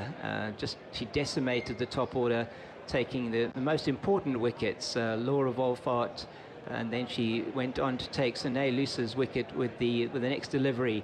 And all in all, South Africa really struggling with the spin of this experienced campaigner, probably the most experienced player for Pakistan on the field today, and she deservedly gets the Player of the Match award. So it's been a disappointing day for South Africa on the occasion of Marizanne Cup's 100th ODI. Certainly struggled with the spin this morning. I think the dismissal of Lizelle Lee, also off the pace of the debutant Fatima Sana, was a key wicket, as we know how strong Lizelle can be and how she can take the game away very quickly from the opposition. And so a key wicket for Lizelle Lee. And as we speak to you, there is a presentation taking place on the ground in front of us, which looks like we have Danae van Niekerk about to award to present Marizanne Cup with a framed picture on the occasion of a 100th cap for South Africa. Really nice moments that we're witnessing here in front of us.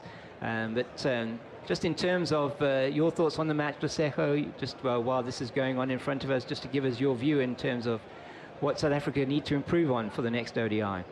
Well, yeah, my closing remarks are very simple. I think Pakistan really just simply outplayed South Africa. I mean, the bowling was on point, the fielding was on point, and when they were batting, there were solid runs in between, and there was some solid partnership. And so on South Africa's side, they just really need to build solid partnership and just really look at the batting. The batting needs improvement. And so we'll see them on Thursday. Hopefully they'll bring a better performance on Thursday, and then they'll redeem themselves. Hopefully they will. Thank you very much to everyone who has joined us for this broadcast. A big thank you to Sipakazi from CSA for helping to organize that interview with Danae van Niekerk. We really appreciate it. Thank you to Danae for coming up. And thank you to Cricket South Africa for supporting us with such enthusiasm in our mission to bring you as much cricket as we possibly can from around South Africa. We will be back on Thursday with the second ODI, also from Potchefstroom. We really look forward to that. In the meantime, from myself, from James, from Lesego, from Amy in the background, who was out encouraging people to listen to us, and Colin, who is, as always, is the technical mastermind behind everything. We wish you a very good day, and we will see you on Thursday.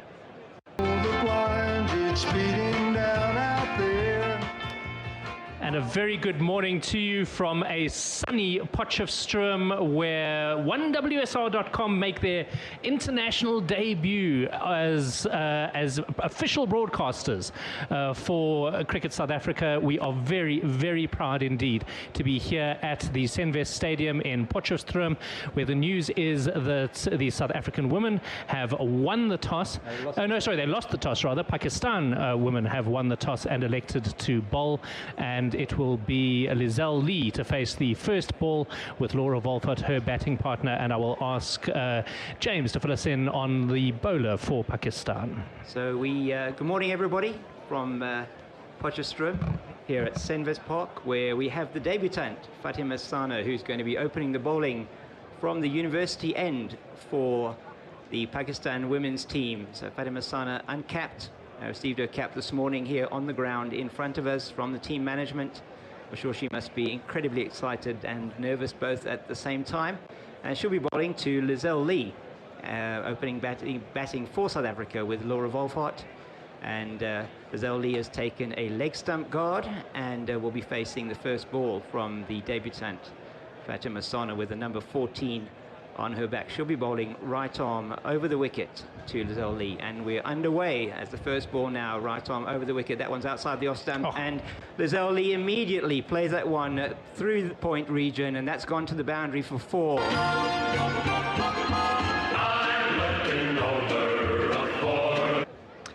That was a little bit of a way shape from Ayman Anwar there, and full ball, and Lizelle Lee just leaning into that. A very, very classy square drive by her, which is good to see. This is a woman in her second career. I think that she was dropped for fitness reasons for the Sri Lanka series. I really, really took that hard, and she's worked incredibly hard to come back. So Fatima past the umpire now, balls now to Lizelle Lee. That one's short outside the off stump, and she jabs that into the ground, and it goes on the first bounce to the slip fielder.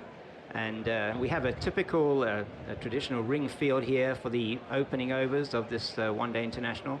We have wicketkeeper, we have the slip, a wideish third man, traditional point, cover, extra cover, straightish mid-off, a slightly wideish mid-on, a mid-wicket, and then we have a sort of a long leg on the boundary, as it's going to be Fatima again with the third ball of the over in to Lizelle Lee. And Lizelle Lee, oh, and has she got an edge? Yes, she has. She's out. Lizelle Lee plays at that one outside the off stump, and she takes the edge.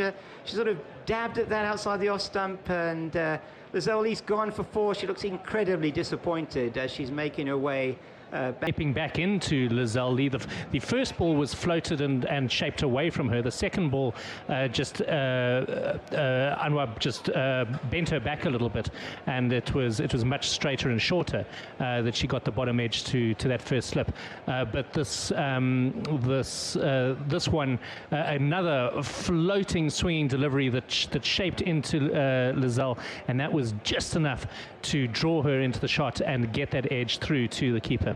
So yes, particularly good ball. Lizelle Lee in two minds as to what to do there, and sort of she stood up and really put the bat towards the ball, taking what looked like a faint edge, and through to the keeper, who is the wicket keeper.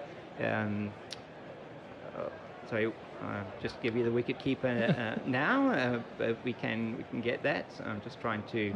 We'll have to find her in a moment. We'll get find there. her now. Yeah. New batsman, number 6, which we decided I think was Andrew Steyn, yes, who's down as number 3 on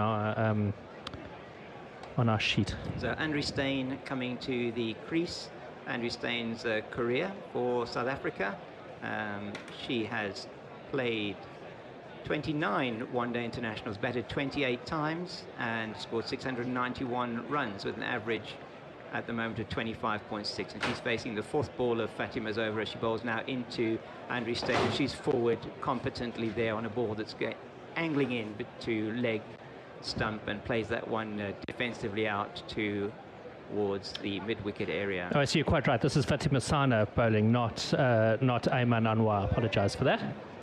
And you could see just from the joy of the Pakistan ladies there that Lizelle Lee is such an important wicket when you're playing against South Africa. When she comes off, she can take the game away from a team so quickly. Fatima in again from the university end. That one is probably about a 6-stump line, and Andrew Steyn just lets it go through to the keeper, Sidra Nawaz. So the first wicket for Fatima Sana in representative colours for Pakistan, and she takes the wicket of Lizelle Lee for 4 runs.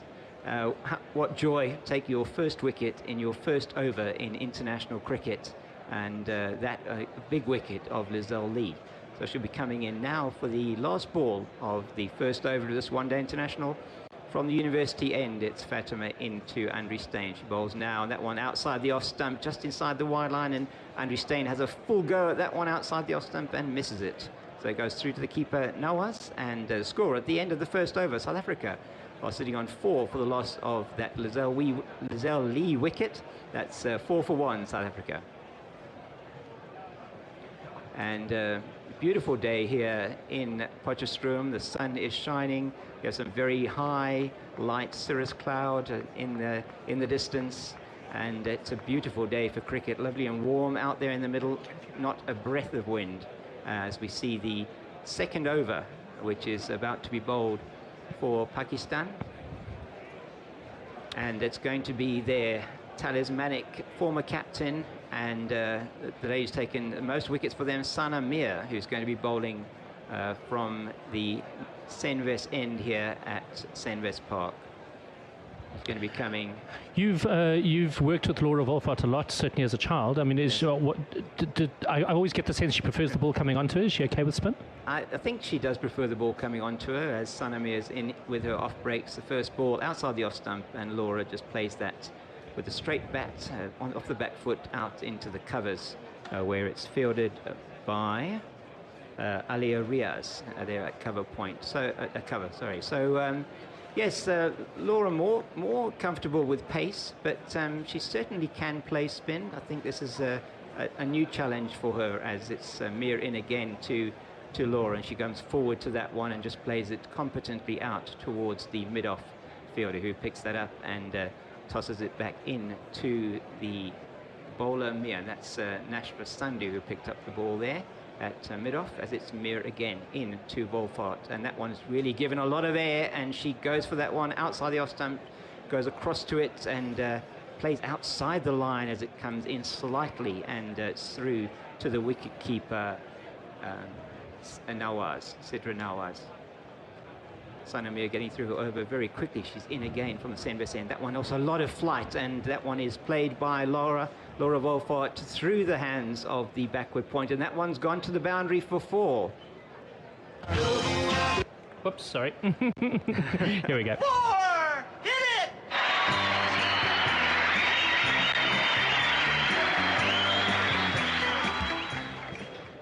Yes, so that one just squirting out onto the offside backward of point, and the fielder there, Yaweria Khan, who sort of makes a bit of a mess of that, goes through her hands to the boundary for 4 as it's Mir again into Wolfart. And she bowled her!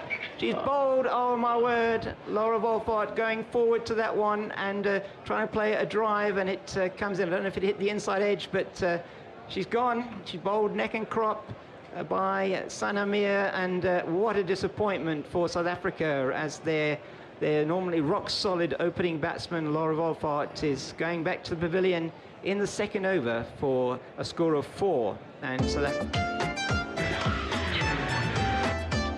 Go OUT the window, go OUT the window, go OUT the window, 'cause OUT spells out. And that's that ball given plenty of air, and obviously just turning back into the right-hand batter, and Laura playing, I think, around it, attempting to drive it out into the covers, and either got an inside edge or had it turned back through the gate to take her off stump. So that is a session after lunch. South Africa are batting in the second innings of the match. With Sri Lanka being bowled out for 157 in the previous innings. South Africa are currently 22 without loss, with Aiden Markram on 3 of 12 and Dean Alga on 19 of 18. My name is Mpho Mudlwane, and I've got Tepo Taela with me, as well as Otto Simon, and we'll be taking you through this session. I think South Africa are in the pound seats right now, having bowled Sri Lanka out cheaply. They'll be wanting to bat big and bat long. And so we're in for an enthralling hour and 2 hours and a half of some good cricket. Remember, you can follow us on Twitter at Gorilla SA, Guerilla SA. You can also tweet into us there, and also subscribe to the YouTube channel. That is, I'm just going to start handing over to Tepo to start doing ball by ball, or is it Otto? I'll be doing ball by ball. Hello, everybody. Asita Fernando is warming up, so let's hear your thoughts there, Chepo. Yeah, exciting times. It's always exciting to see a debutant as he's steaming in here. Yes, he's got starting his run up now. Here by me facing is Markram over the wicket, and this one left alone outside off stump, no run. No, as I was saying, it's always exciting to see a new debutant in the test arena. Always just good to see what these guys have got. So yeah, we're going to keep an eye on the young man here. Now let's me pull up his figures here, because I can do that today. I'm able to open more than one tab here in my browser. South Africa 22 without loss. First ball is done. Let's see. Asita Fernando coming in again over the wicket. He's a right arm medium, fast medium over the wicket now to Markram, and again left alone outside off stump. He's getting some nice shape, Asita Fernando. Yeah, so far I like the look of him. I think it's just obviously with coming into Test cricket, because Test cricket's about consistency and making the batsman play. Not a lot of wayward balls from him, but he's still obviously giving a boundary ball every over, which is something that the South Africans also struggled with in their innings. I definitely like to see a lot of consistency. As he comes in again to Markram over the wicket, this one on leg stump, just helped on its way to fine leg by Aiden Markram, and the ball will reach the boundary as the man comes running around from what looked like a square leg on the boundary. Yeah, that's the release ball. That's the 4 ball there by Asita Fernando. Yeah, we definitely want to see a lot more consistency, line and length, going around the same pace as Vian Mulder in the previous innings, and we can see that the pitch is giving a lot of assistance here, getting a lot of nip.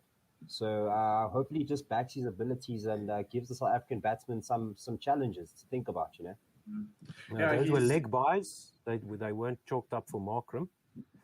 Asita Fernando in again over the wicket to Aiden Markram. Three slips in. This one defended in between backward point and gully, and backward point and third slip giving chase. The man at third slip outstripping his teammates there, gets the ball back, and they take a easy 2 runs there. Markram onto 5 of 16, 28 without loss in the 6th over.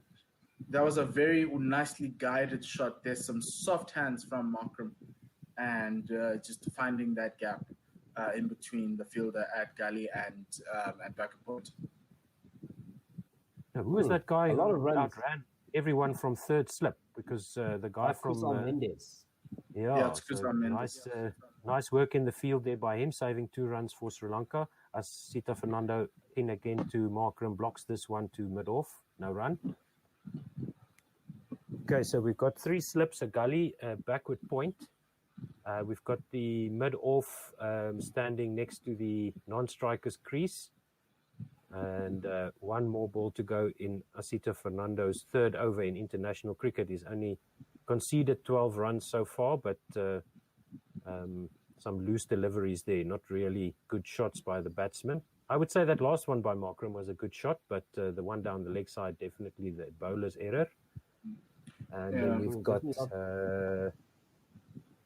mid-wicket and long on as well. Markram again faces him. This one is fielded by the man at gully this time, and no run. 28 without loss after 139 kilometers an hour, that last one by Asita Fernando. After 6 overs, South Africa 28 without loss. We have a tweet here from David Mealy saying, final session of play underway with an unbeaten South African opening pair to add sanitizer to Sri Lanka's wounds. Oh, yes, indeed. Keep an ear on the proceedings right here on One World Sports Radio with myself, Umpo, and Ozo. And yeah, we'll give you the ball by ball right here on One World Sports Radio. Shout out to our main man, David. Yes, he's lucky enough to be at the ground. Well, he's at the office, you could say, because that's where he works. So he's lucky to be at the ground today as part of the, shall we say, the essential Wanderers staff there. Yes, like hand sanitizer onto the paper cuts of Sri Lanka. Vishwa Fernando will now continue. He's actually there for us. We managed to get somebody into the comm box for this test match. Okay, Vishwa Fernando left-handed over the wicket to Dean Algar, who just plays a very nice cover drive past the man at mid-off and down to the boundary for 4, signaled by umpire. His name escapes me now. Was that Marie Erasmus? I just Marie Erasmus. That's it. It was Marie Erasmus. Yes, it was. I was thinking about surnames. This one, just anticipating the swing very nicely. Dean Algar getting in behind the line and playing it just to the right of the man at mid-off. From the middle of the bat as well. A very good cover drive. It's good. It's good for the bowlers as well, because that's definitely what they want. They want to get some wickets here, and they want to get Dean Algar playing at the ball. Yeah, and this time he doesn't oblige. He lets this one go through outside off stump, left it on line. 23 of 20 is Dean Algar. 32 without loss is the score. South Africa trail by 125. Fernando is bowling his 4th over. He's already conceded 16. So not a good start by the two Fernandos. And yes, we have had David Midgley tweeting at the official ABBA account when these two started the attack for Sri Lanka. Left-handed Vishwa Fernando to Dean Algar. This one tighter on off stump, defended. Out to backward point, no run. Anything else that we've got going on here in the tweets? Not that I can see. And Ravi, the heavy roller ready, also says here that Dean Algar has reached 4,000 test runs. Yes, he reached that just before tea time. Oh, I see. Okay, sorry, you've read that one already. Sorry about that. Sorry about that. Did you say anything there? No, it was the same tweet. Sorry. Vishwa Fernando over the wicket to Algar, defends this down into the ground, out to cover, and there's no run. 131 kilometers an hour by Vishwa Fernando. That's about as high as he goes. So just a question on the Sri Lankan bowling attack. Not a lot to defend on the board. 125 run deficit without any wickets fallen. What must be going through the bowlers' minds? What are the plans that they'll be making? Is it looking for wickets, or is it tightening up the innings here? I think when the ball's hard, you need to look for wickets. And then if wickets don't come, you need to try to build pressure with bowling well, which I think that's Vishwa Fernando. Short outside off stump, but a bit tight to the off stump line, and Dean Algar manages to sort of fend it away, swat it away to the deep mid-wicket boundary, and they take what looked to me like 2 runs. So he was shaping to pull that shot, and then the bounce just surprised him a little bit, and he had to adjust his shot at the last moment, and just managed to get enough bat on it, because that was close to the outside half of the bat for Dean Algar. Good recovery in the end after misjudging the bounce there, or being surprised by the bounce.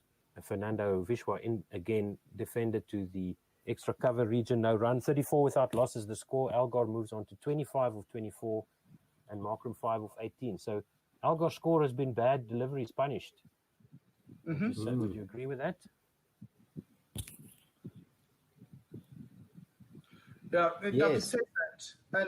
And that's been also across the day.